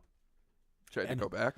Well, because I needed to get a job. I was, I got sick and I lost my job. Yeah, you gotta go back to hell. Well, and I went in there and did the interview. And God, that's gotta be. Well, our old boss had told me that I could have my old position back. But which boss? There's so many. Rat box? Chops. Oh. Yeah. I bet he did say a lot of things. You want some chicken? Oh, God. But he... Avid listener. Friend of the show. I'd have to kill myself. He's such a nice guy. He's nice. He's of Mice and Men. He's the book of Mice and Men. Well, I mean, we did see him in those snow pants that one day. Yeah.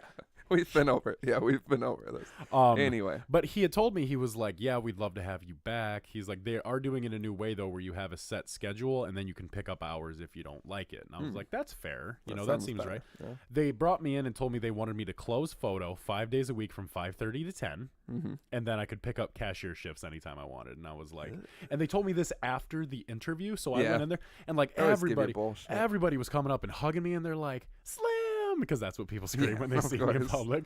And so, well, after you were sick, everybody's like, Slim, and they're all coming up and hugging me, and they're like, oh, are you gonna work here again? I'm like, hopefully we'll see what happens, because I was under the guy's sense, the verbal words he told me with his mouth where I could have my job back. Yeah. And I interviewed it like a motherfucker. The person who did it, it was Ratness.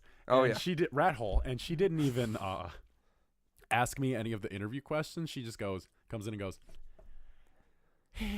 you've done this before, and then just like puts the papers down and is just like, here's the offer, and just like slid it over. One time when I worked there was some paperwork being exchanged. I was with the other short manager, the nice one. Yeah.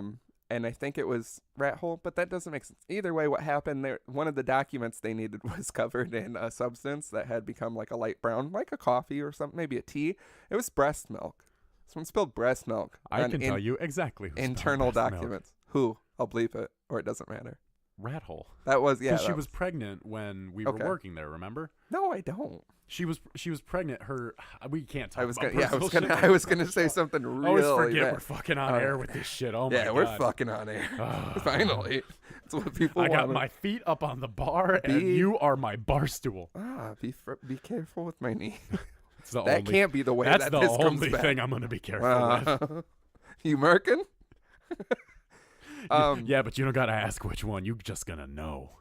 God, one time, speaking of job interviews, I don't have specific questions. It's always those. I always like specifically remember like going above and beyond. And you just make up shit like, yeah, I really came in and I crushed it, and you're just.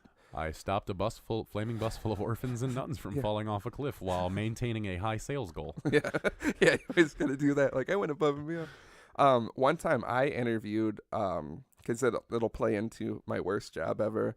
I interviewed when I moved away from Rockford. I was just trying to find things and get out of this hellhole when I was not a fan of it. I interviewed at an Office Max or Office Depot, whatever one, just to get a fucking job. And the guy sat me down in the furniture that they sell at a desk, just right in front of everybody. And did the interview there? Did the interview, and then out of nowhere was like, sell me something right now. I hate that shit. And I was like, like what? And he's like, it can be anything. And so I tried to sell him my phone because we had dabbled in that. I have sold phones before. I worked for a call center for selling phones too. Not selling phones, just hanging up on people. And this is one of those things where you're like trying to do it, and then halfway through it's like so degrading that I was like, I don't know, man. And he was like, well, why do you think I need a phone? And I was like, for everything. Literally, you fucking know why you need a phone. People don't go, sell me a phone. You need a phone. In fact, I never have someone come in and say, sell me this phone. They're usually just like, I want to buy this phone. Yeah, and I was like, people just come in and buy stuff. I can like upsell people like a motherfucker because I think it's funny and stupid. It's so funny. People will believe any string of words that you put together as long as they sound technical. Yeah, and I didn't get that job. I was really just trying to work at the print counter because I like printing things, and I was like, I could probably print a lot of stuff on my off time without them knowing. And I just needed a job. Fuck that Office Max and that stupid piece of shit. And I got the worst thing is I got the second interview, and I didn't live there yet, and I like didn't have a job, so I'm poor, and I'm like putting my last money to put gas in the car to go to an interview and hope that I get the job. Get the second interview, and then they just fucking never call you back. So fuck that. I'm gonna burn down that Office Max Depot. Allegedly. Yeah, allegedly. Just like churches. Yep, everything's going down. But yeah, as far as worst jobs, my first job when I moved that I got, like, it was why I ended up quitting where we worked together to go. I don't think I've told you this. I haven't told a lot of people to go be the Liberty Tax statue that waves at people on the street. That was what I left our hellhole to go do. This is it turns out this is one of those things that would make me not want to be your friend. Yeah. It was fucking well, like It was just on Craigslist, and it was like. So was it like a mascot costume? No, I'll get into it. Was it face paint? No, I would not have my face painted. Because I would pay handsomely for a pic. Is there pictures of you in this? No, not unless someone just took one. I will put a challenge out on the show right now. If you can find me a picture of Drama in this costume, I will handsomely pay you $1,000 for it. Yeah, I'll kick money into that because there's no evidence. But what happened was weird Zapruder film shots from a car. What happened was I seen it on Craigslist. It was worded as like help out at a tax office. So I'm like, fuck. I was literally just when you're applying to like everything that you're unqualified for, and you'll figure it out when you get there. So I go in there, and it was like their first year opening it up. This guy was great, and that's what ended up making the job not bad. He had worked as like he had worked for DCFS, so he had to like sneak into like buildings and like serve people and like take their kids away, and like he had crazy stories. Yeah, he like worked in a jail. He had some fucking insane stories. So I go in there. He's super nice, personable. He's talking to me, and then he's like, honestly, what it is, it's like just general work. Like it was like wintertime, and he's like, it's snowing, so like shovel the sidewalk, and then all the other times you'll be the Statue of Liberty. And I was like, what kind of fucking fever dream is this? Did you have to like spin the sign around like Little Caesars? Yeah. Ooh, so this means I'm gonna have to work on your move. I'm gonna need to see a demonstration of this. It's not so much spinning because it like then there's a lot of shit that goes into it. Like it's like an arrow, so you don't want to spin it. I've seen Undercover Boss. I've seen the mascot. I know how much you love Undercover Boss. I turned probably as much as I love Shark Tank. That's my show that I think. Okay, yeah, I think that's where we can find in the middle. I literally last night I watched this great documentary series on Netflix called The Toys That Made Us. It was all about 80s toys. The first one is all Star Wars toys. Then it's Barbie, Masters of the Universe, and G.I. Joe. Turns out the guys who created Masters of the Universe are a lot like us. Oh, shit. In the sense they literally made everything up while they were going in terms of like the marketing and the production because they were trying to create like a new line of like toys for boys because Star Wars was so insanely popular, but it was taking up the whole market for like boys toys. And so they had a group think of like 5 different dudes, and they showed a bunch of different old movies to kids, like space movies, gladiator movies, cowboy movies. And the ones the kids, young men in like the early 80s resonated with the most was Arnold Schwarzenegger as Conan the Barbarian. Of course. And so they were like, with yeah, he's the coolest one. And so they showed him like old, like fantasy novel artwork and stuff like that of like barbarian books and stuff, and they're like, what do you think of this? And they're like, we love it, we want more of it. And so they're like, okay, we got to do a barbarian type character. They literally took a bunch of clay and slapped it on an old action figure and put a piece of fur on it, and they're like, and then he took another one and just put a Boba Fett helmet on it and went, and then he took another one and just put a tank on it and went, and so they like went to him and they're like, okay, what do you got? And he's like, okay, I got Bullet Man, Tank Man, and they're all just like, and then he's like, and then He-Man, and everybody was like, wait a minute. Yeah, that one sounds that'll right. do. And so they designed all the characters, they designed Skeletor and everything, they had the whole thing, and they went into this meeting and they're like, here's this new toy pitch we got, here's all this stuff, and the guy goes, okay, but how do kids know who these characters are? Like with Star Wars, you have the movies, you have the comics, you have cartoons, you have everything else. How do you know who these characters are? And the guy goes, well, we're going to include a comic with every toy that has backstory about the character, so you're going to get more knowledge about the world and everything. And all the other guys are like, okay. And then he goes, yeah, but it says right on the box, ages 5 and up. 5-year-olds don't read comics. How are they going to recognize this? And one of the guy goes, with the 2-hour feature-length animated made-for-TV movie we have planned. And everyone was like...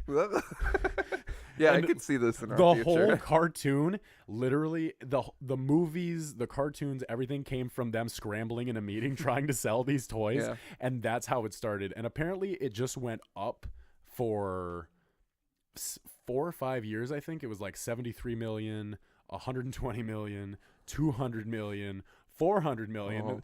And when they were making 400 million a year doing He-Man stuff, they were like, yeah, we were just getting drunk and doing really bad puns. Like there's one called Extendo Man. When you just like push his stomach, he just like extends up, and the guy's like, every young boy wants to extend. And they're eventually like, yeah, we were making 400 million off these toys, and we were just getting drunk and coming up with creatures. And then apparently they had one that was like a stink bug bad guy, and it came with stink beads that you could put in the guy to make him smell. And at the factory where they made it, people were vomiting and like walking out because they're like, we can't work under these conditions. People said it smelled like a rotting corpse. Like it was that bad. That's how bad it smelled. But then the year after the 400 million, they made 7 million. Huh. So imagine this brand making 400 million in a year, and then the year after that only making 7 million.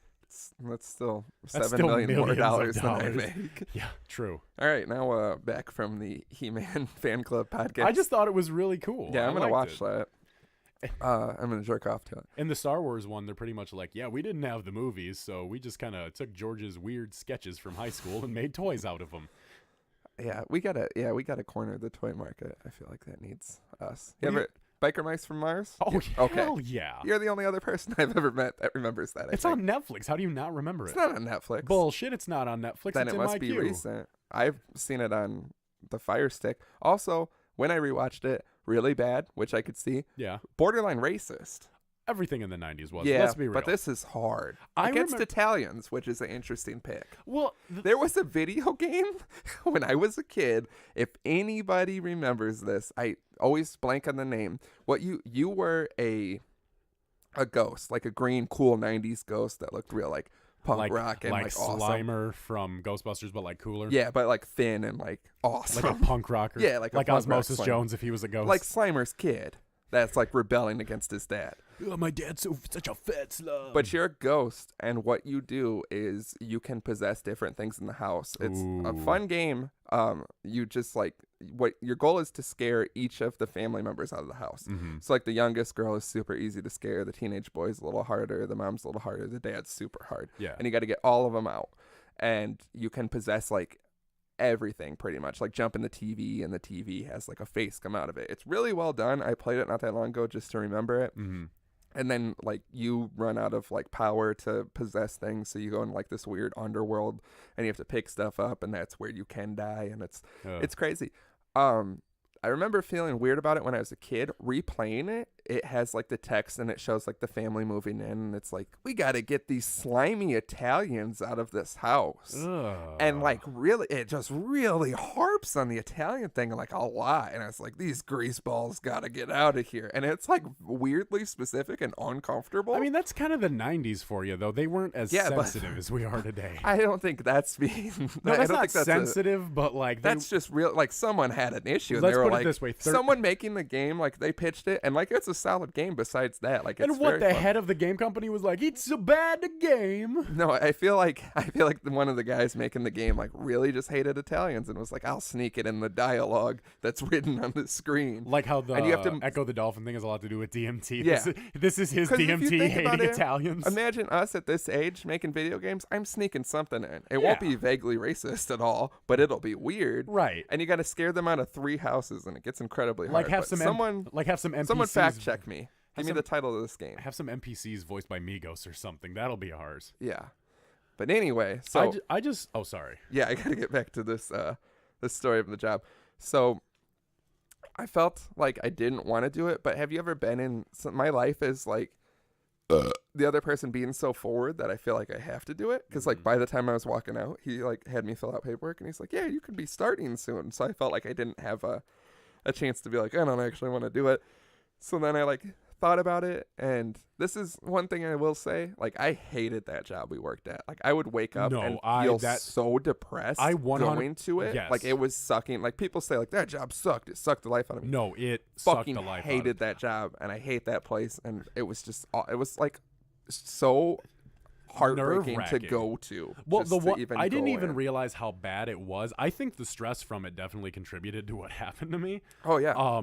But I guess I had a really bad alcohol problem when I was working there, and I was kind of unaware of it because I had moved back in with my mom and sister for a little bit because of some things that had happened, and I guess I was bringing home like a case of beer every night, and like I don't recall doing that. Yeah, it was. I remember like literally feeling so broken, waking up and just sitting on the edge of the bed and being like, I can't do this anymore. Yeah. So I obviously, being being a Statue of Liberty for Liberty Tax isn't like really paying the bills, and it's kind of like on like a basis of like it's not really set hours and whatever. Yeah.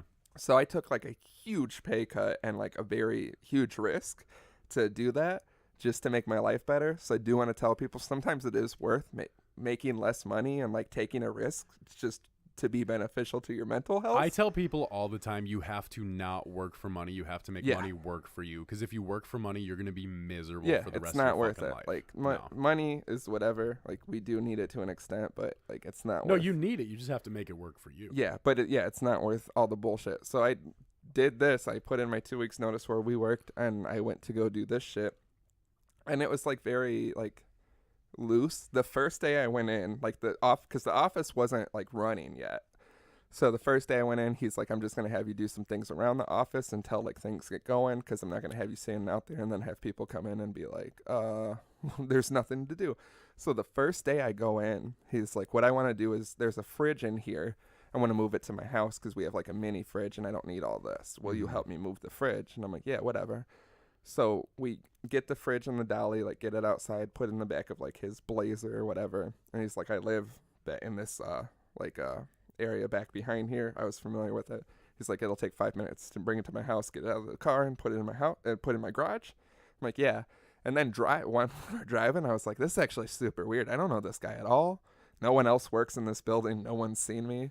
I was like texting people like, if anything happens, I'm taking a fridge to my boss. His name is full government name. If you find me in a fridge. Because he's driving me there and he's like, yeah, I worked as like a corrections officer. Like people used to really like, and he's like a big guy. And have you ever been in a situation where you feel like something's weird? So you're like thinking about like, how am I going to fuck this guy up if he tries something? Like if we get in his garage and like he closes the garage door, I'm just going to start beating the shit out of him. Because I don't know what, even if he's just like, I don't want the dogs to get out of him. You shouldn't have closed that garage door today. That shit happened at my buddy's house earlier because as we were leaving the house, he accidentally hit his keyboard and a YouTube video started playing, and it was just some guy talking. He goes, hey, how's it going? And like we both turned around, fists up like this, and I'm sure you can picture it. Oh yeah, we're both like, damn it. But like that was one of those moments where I'm like, I'm stuck in this tiny little living room. If this guy comes to murk me, I'm gonna have to throw him through the window. Yeah, I got in his garage and I'm like looking at things. Like I want to get the weapons before he gets the weapons. Like I'm taking the trimmers and everything. I was just thinking trimmers. Trimmers are like that gas powered lawn, the hedge cutter where it's like but you got to make sure there's gas in it. You got to get something that can't fail you. Yeah, and I don't know what he's going for. He already know. Yeah, he knows he could have a gun, but I'm just going. And so we get the fridge and get in his car, and then he's like, you want to go to White Castle? And I'm like, yeah. Then we go to White Castle and he bought me food and we sat there, and then we went back to the office and he was like, yeah, there's nothing else for you to do, so I'll pay you how long we were here. And I was like 2 hours. Really all I ever did was move the fridge with him, which was like 15 minutes. And he's like, I'll pay you for 4. Go ahead and take off early. And I was like, okay, cool. And then throughout that, I realized quickly, if you go in when there was no one else there and just get him talking, he would just get going and he would lose track of time. And there was like several different instances where we would sit there and talk for like 3 hours. And he'd be like, did you even do anything? And I'm like, nah, I didn't know if you wanted me to. And he's like, damn, you should have done it, but whatever, it's fine. Like one time we got talking about strip clubs because I had just went to the other one, the first one I ever went to. And somehow we got on the subject, and I was telling him about the one I went to, and he's like, I'm gonna look it up real quick. So then we're just looking at the strip club website, and I'm like, I'm getting paid for this. I'm gonna look it up really quick. But yeah, what you would do is you put the gown on. It's like a big Describe green, it to me intimately. Big green gown. Yes. It's like Velcro on the back. I'm trying to think of what else it was. The options were either the crown hat with your face fully exposed or a complete mask that hides your identity. Okay. Obviously, I'm going with the mask. Because you don't want... No, I don't want anyone to see this. No. I was ashamed of it at the time. Now I think it's very funny and ridiculous. A car full of the dudes who beat you up in high school with the girls you thought were pretty in high school. We're like, look at them. And I'm just like, And yeah, you have you guys trying to save on your taxes? I have a proclamation that you will experience financial freedom. No, you don't talk to anyone. You're encouraged to listen to music that'll amp you up. That was the first job I had where I could listen to music. So I was like hyped on that. And then it's like it's like the arrow sign that says like Liberty Tax, and there's like 2 handles on it. You're supposed to wave it. The thing that sucks is you're like, graded off of how many honks you get. So if you see these people honk, that is actually a standard for mascot work, whether it's like restaurants or anything else. I never honk at anyone because I'm like, I feel bad for him. I honk when I see like the union rats outside because I come from a union family, so obviously I'm not going to support a bunch of scabs, so I'll honk when I drive by that. But I don't think I've ever seen like the Little Caesar dancing around with that big piece of pizza, and I'm like, if you get pizza sounds great. If you get several honks, it's like. And he was always like, I can hear him, blah, blah, blah. And then he fucking eventually, like, there was another guy that he had hired. For some reason, he, like, hired too many people. And so this guy was Sounds like this guy had horrible ADD. This guy did not know how to run a business whatsoever. And I think he, like, got a bunch of money to do it. And I just didn't give a fuck. I'll tell you where it goes. I think he thought it was going to do better. But so there was a guy like who desperately wanted to like do the shit. And he'd always be like, Jim's doing better. And I saw the guy one time and he was like some fucking like meth head looking dude. And I'm like, yeah, that's why. Because he needs money for drugs. I need money for just a really regular lifestyle. Yeah. But yeah, so you would just stand out there and I'd listen. I specifically remember listening to Gunplay. What is the song? I can't remember it. Maybe I'll splice it in or something. But it's just got gun sounds the whole time. He's gun just, sounds he's from just, Chick shots of gun sounds. But the whole thing is just like, and I remember just like turning up to that. And yeah, you would just stand out there. The worst thing is other people would come down the sidewalk, but your whole vision is like the two little holes, and you got this thing. So I would just hit people because you can't see them. They're coming up behind you. Why would people like just not go out of their way to walk around you? That's my question. It was the winter, so it was all snowy. I had to shovel like once or twice. But yeah, Did really you stay warm in there? Very hot. I was gonna say now. My biggest question about this whole thing. It's not really like a thick. It's just a gown. Yeah. But like, is there a lot of foam on it? I feel like there's a lot of foam on it. It's literally just like a gown, almost like a dress, if we're gonna be honest. But what was more uncomfortable, this with the full mask or the Chuck E. Cheese suit? Like comfort wise, or being like comfortable publicly? Let's say both. Comfort wise, this was probably more comfortable. Well, but this was outside. And the thing is, I would wear like a hoodie with like a long sleeve, and you're moving more, so you do get like, I hate when it's cold outside and you're building up a sweat, like when you're shoveling or something, because it's the two things at once. And then like you feel like really wet and sweaty inside your coat, and you're like, and it's horrible. But all the breath in is ice cold, and you're like, ugh. It's a whole thing. The rat costume was like pretty spacious actually, and that one you're fully consumed, and there's so many people working there. I don't think anyone ever questioned who it was. I'm more embarrassed of being the Liberty statue is more embarrassing than being the Chuck E. Cheese rat. Even when kids would try to come up and kick you in the knee. And that was just obnoxious. But you could do things like I said, like spin around with your big hand and kind of smack a kid a little bit, not like aggressively hit a child. But if you're punching me in the dick, I don't care if you're a child or a grandpa. You're getting a light fade. The lightest fade. Long story short, I would do a bunch of shit and like never work essentially. Yeah. Then the city that I worked in found out about this, and they had like some weird ordinance where you can't be on a sidewalk like as a mascot. Some very weird law that he had not looked into whatsoever. And he was like trying to get it like overturned or like a permit to do it. So then I had to stand on like one stair, and you can't really like get into it. You're just kind of like, hey, it's right here. Yeah.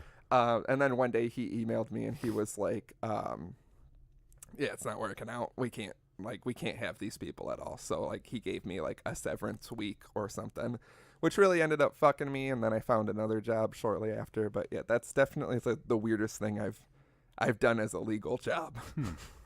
What about you? What's your weirdest job? Honestly, I've never had like a weird job per se. I suppose the oddest job I ever had was the time I was the cook at the Lake Louise for the summer, just because there was so many more duties than just being a cook. Like I was 16 going on 17 years old when I got the job. There was several times when there was so slow business in there, I would just stand at the counter all day and make myself food to eat and just eat that, because like part of your responsibility was making the food, serving it to the people, bringing it out to tables, but then you also had to like clean the grill and the freezer and everything like that.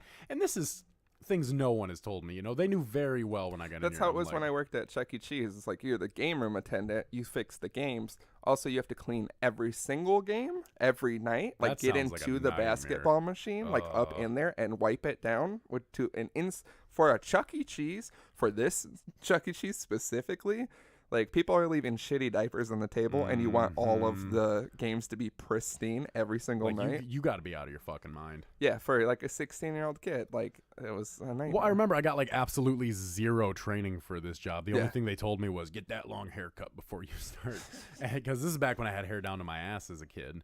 I got a picture from a fan of the show, a friend of the show.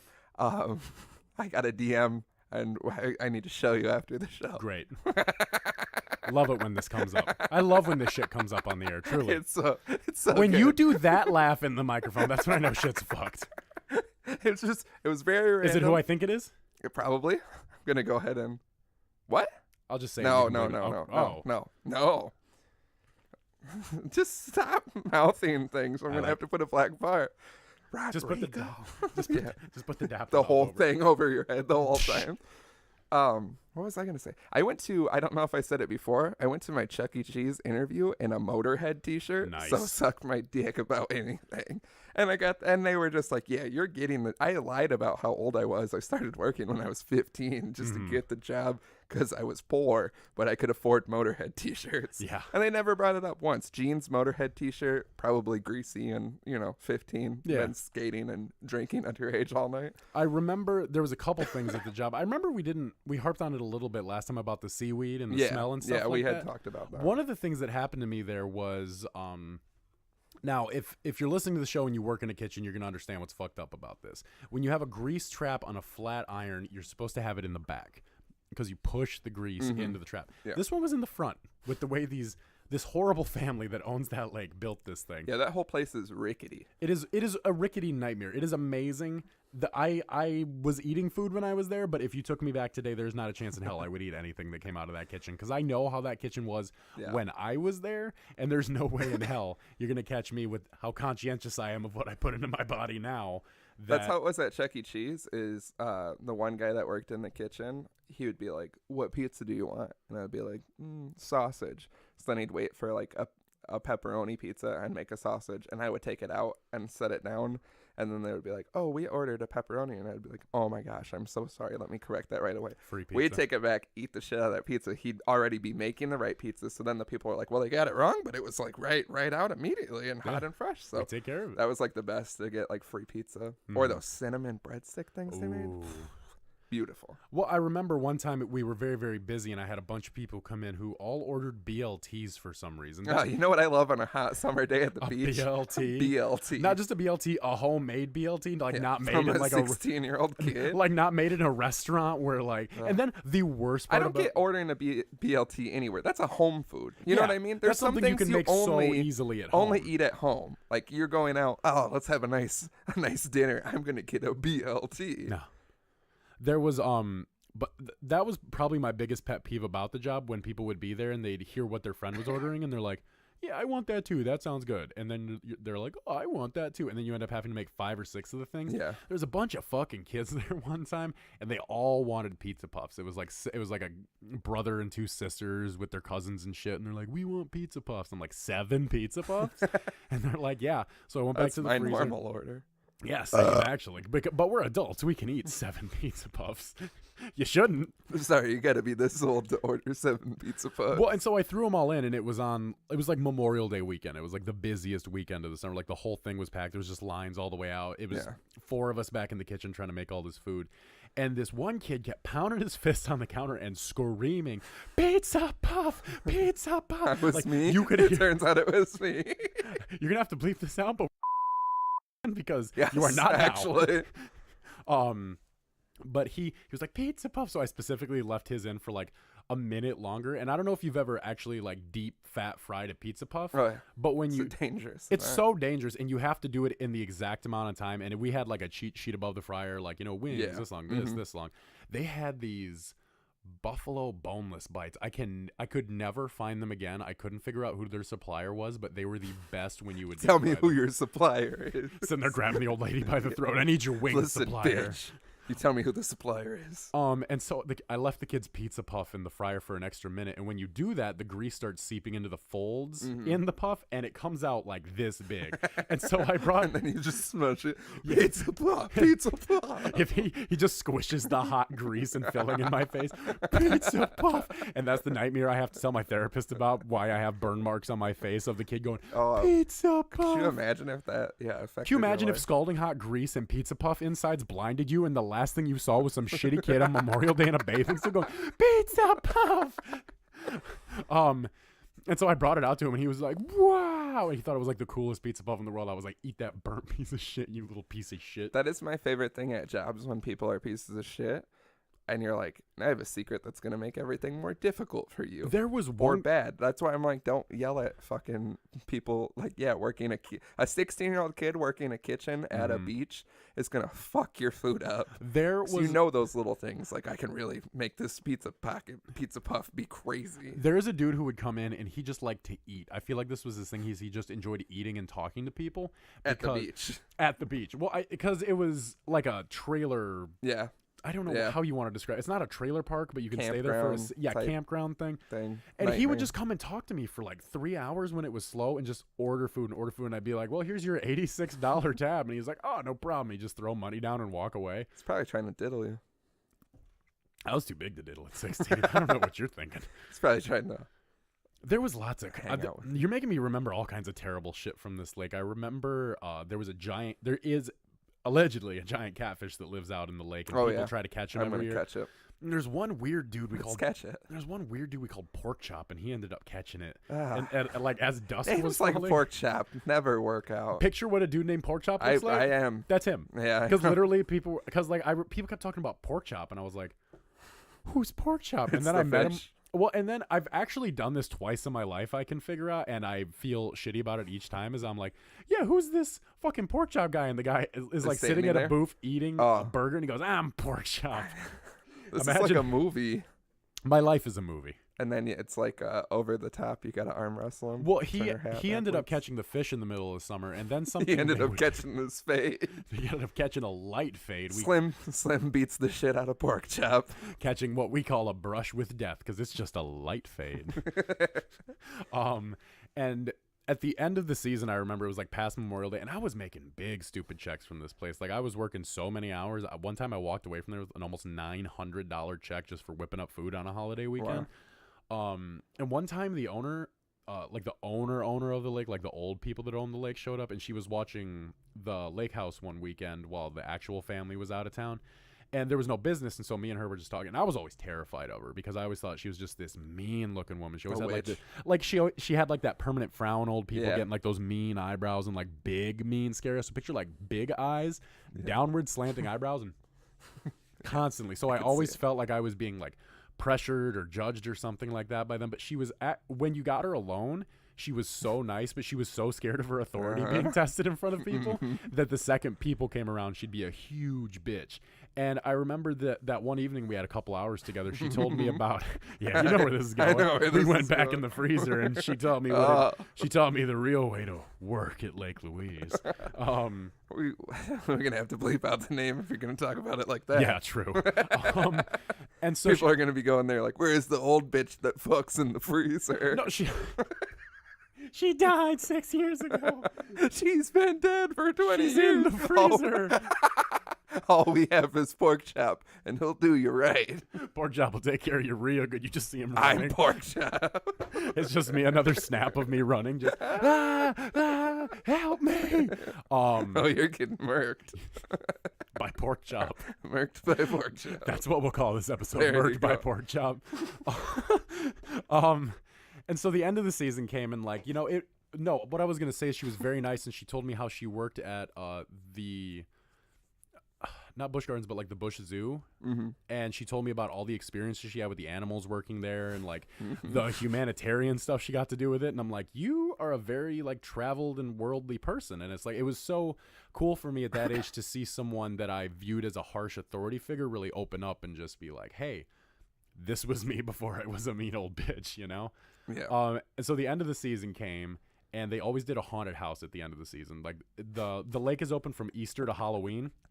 It's just in the water. Get in the river, bitch. In the lake. This is embarrassing. I was... so obviously they had to have lifeguards out there at the lake, and so seeing as I was the biggest employee that they had, I was the test save the guy from drowning. And so one day after work, because they were like, yeah, just stay an extra hour after work, we'll pay you for it and we'll stuff. Throw you in the lake. Well, literally, they were like, we need you to swim all the way out into the middle of the lake and start drown and start thrashing around and going under the water, and we need to time how fast they can react and how fast they can go out there and get you.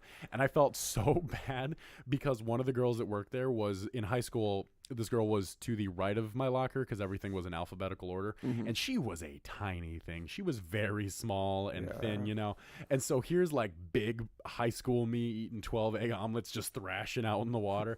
And this poor thing, she's got that floaty device this. And she's trying to hold my arm. And she goes, can you just kick her something, please? Yeah, that's what I think all the time when I see, because it's always high school kids. Yeah.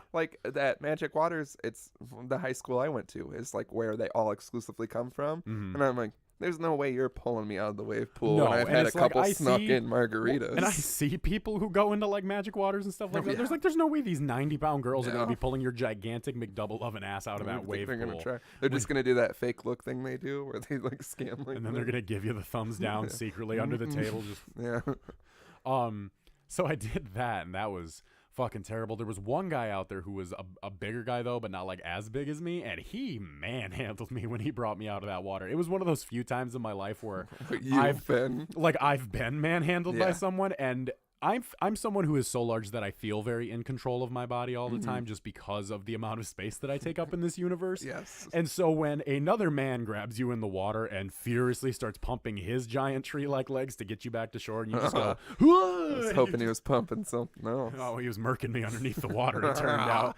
Murking me in the murky water. Yeah.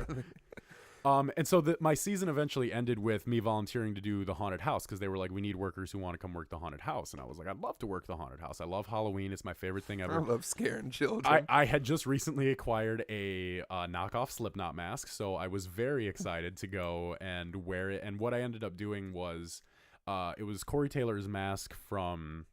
I'm just gonna describe it. No. It looks like Leatherface is the point. It was two pieces. It looked like bloody flesh, and they were attached with small black ties. And so when your mouth moved, it moved the jaw as well. So it just looked like this bloody face. So I took about a gallon of fake blood at the store. Took a flannel and some old jeans and cut them up. Drizzled blood on it, and then I took an apron and just did bloody handprints. Took a toothbrush and flicked it on there. We've all put blood on clothes before. Fake blood. I want to emphasize this. That's blood. what I meant. And so I was very proud of the outfit because it was big steel toe boots, and it looked very Michael Gunner. And I took my hair and pulled it back. And I thought I was genuinely really scary, but the kids were not as scared of it because what happened was... Your balls were hanging out? No.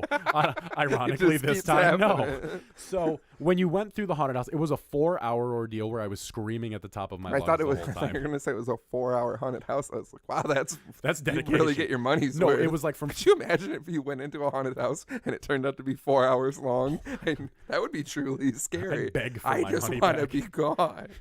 I'd let them keep the money. That seems like... The fear of time never ending is the true terror. It is.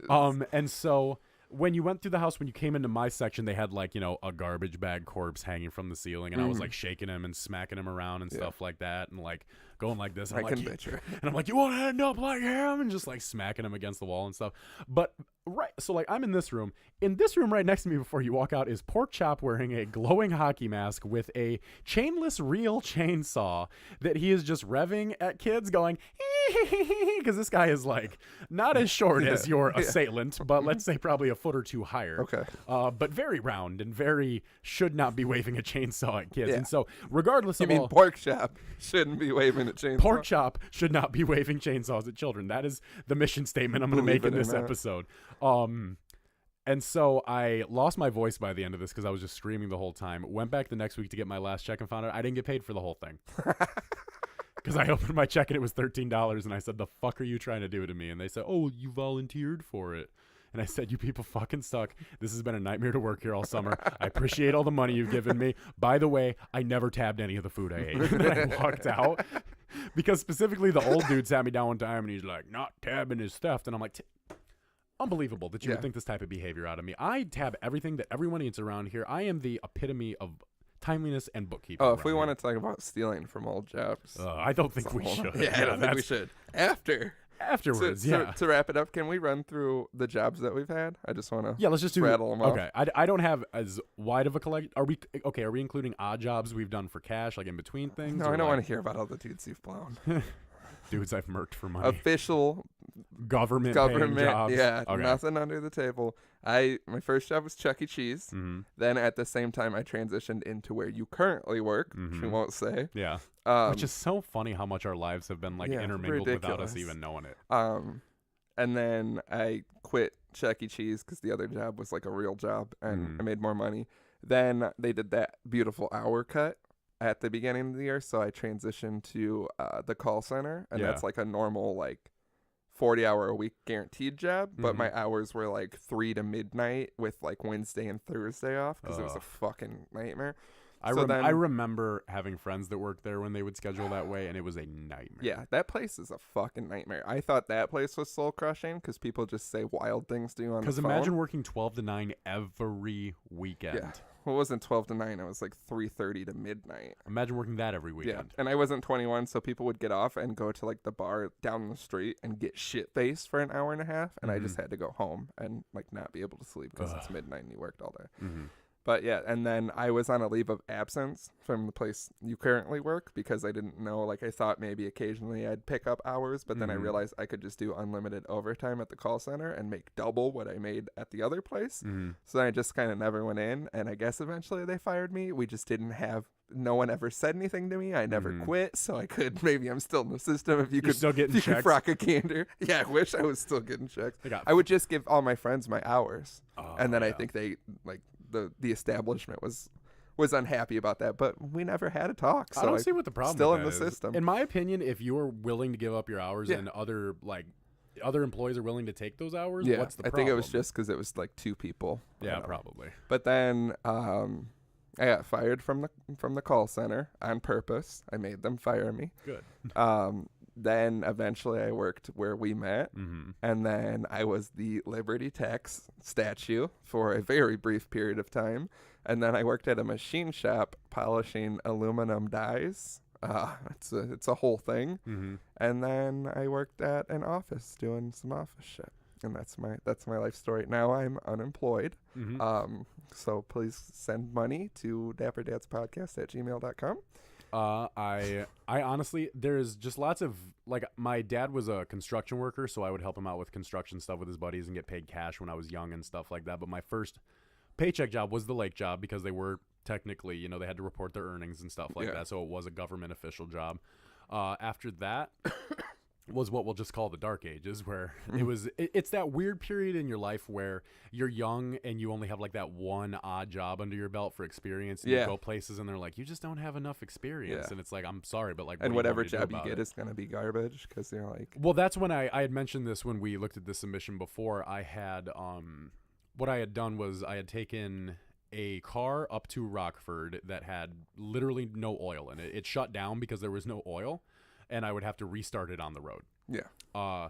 So I got up to... That's how you still drive, though, is the crazy thing. What's the problem with it? That's how I learned. You just hate oil changes. Yeah, just they put it in at the factory. I never learned have to do better. All this work. Can you imagine if someone genuinely thought that? I feel like that's definitely happened. I have a story to tell you after this. It's going to blow your mind. Good. $40,000, folks. Yep. And so I ended up in this weird dark period where like I couldn't get a job because I had minimal experience and nobody would take me, and everybody's like, you need to get a fucking job, and it's like, literally no one will take me. It's hard to get a job. People talk shit like, go get a job. It's hard to get a job. Just get a job off the job tree? Just hop in my job cannon and fire in the land of jobs where jobbies growing trees. Job tree. Jobbies. And so I ended up working where we met, and I ended up being there for 3.5 years because I was there for a little while before. Yeah. Because before when I came in, you were the big cheese. You were the Mayor McCheese. I was the big Mayor McCheese when you came in, but when I got there, huge head. I was a lowly cashier when I first started there. Yeah. And then I got sick with all that shit, and it was another dark period. Let's just call it that. Yeah. Hopefully you got all the dark ones in the tank. I mean, hopefully, yeah. You never know, though. Yeah, true. The next one is when this ends. When I die. When I die is the next dark age for you. And then I'm gonna have be to dark for me too, probably. I mean, literally. Lights off. I'm gonna have to listen to that Francis and the Light song all day. Yeah. And we all said, I like your eyes, like literally. I think that's the first time I've ever seen a human's eyes go from like joy to sincere sadness. Because I really want you to know that you really fucked me up on the way to Milwaukee with that song. Because you're like, yeah, I want this played at my funeral. The way to Milwaukee, that would be a real bummer. That was the way back from something. Either way, you played it, and you're like, I feel like this is gonna be played at my funeral. And then, I feel like it should be played at everyone's funeral. I feel like it's about going to a funeral. Yeah. Like when you look, I want to know if that's the case. I don't think it is, but it fits very well. Well, and it's such a beautiful song, and I get that. Yeah. Hey. And just stuck in my head, but then I listen to it and I listen to the words, and all I can think about is your funeral for some reason. It makes me really sad. It makes me think. It's everybody's funeral that I think about, but I think of yours first because I see myself like listening to it at your funeral and just your voice in my head, like, yeah, play this at my funeral. And I'm glad I sound like that. And Groupies is playing as you go down, and I'm just distraught, just throwing myself on the coffin, and then I get really, really sad, and then I try not to think about it. I don't want to think about my buddies dying. Yeah, that song is like, there's so many parts, and I'm just like, this has got to be about But then I'm gonna look it up. I am now working where I have worked for about the last 4 years at the place where you worked before we met. I realized where this we just got it's so convoluted because we can't say two places. No, you can't understand. if you guys could really understand how much drama in my life has been, like these weird parallels, like not even like parallels, but almost like meeting chances we could have had through so many different people that we all I was the Pizza Puff kid at the Lake Louise. I don't believe except that I'm for a older second. than you, so it's weird. Pizza Puff. Pizza Puff. All right, we'll wrap this bitch up. It's a little girthy. That last one was a little short. Some things happened on the last one. Yeah, we had to cut a bunch from that one, but it was regrettable. Maybe you'll get it someday if you feel listening to. We've all made bad decisions. If you feel like listening to incredibly specific banter, let us know, and we can just send it to you because it is bullshit and it is hard to listen to. Apparently. Oh God, I didn't even listen to all of it. But yeah, so if you're listening to this on the day it comes out, which would be Friday, the March 30th. Friday, March 30th. Tomorrow, Saturday, March 31st, 8 p.m., downtown Rockford, CJ's Public House. No affiliation. Come drink with us and have a good time, chit-chat. We want to meet you guys. Yeah, come. Yeah, see who can say aesthetic the quietest. Ooh, a fun challenge. Whoever can say and if you're one of the first two people, you'll get a free drink. And then we'll just have some drinks and some conversations. We want to see your beautiful fucking faces. Yeah, pop by for a quick one. If you listen to this show, we just want to fuck with you guys. So come out, let us know who you are, let us know what you're doing. We want to do this bigger and better in the future. We've got some ideas of other places to do it that'll be more inviting and not so specific, but yeah, we got to see how it actually works. Seems like people might be interested, or it might just be us sitting there crying. So don't make us sad, because then we'll stop the podcast. True. That is a direct threat. That is a direct quote. So yeah, we'll see you tomorrow, you fucking beautiful angels. www.thedapperdads.com, dapperdadspodcast@gmail.com, 402-7-DAPPER. That's 402-732-7737, at DapperDads on Twitter, at DapperDadsPodcast on Instagram, Facebook, all the shit. Fuck get everywhere with us.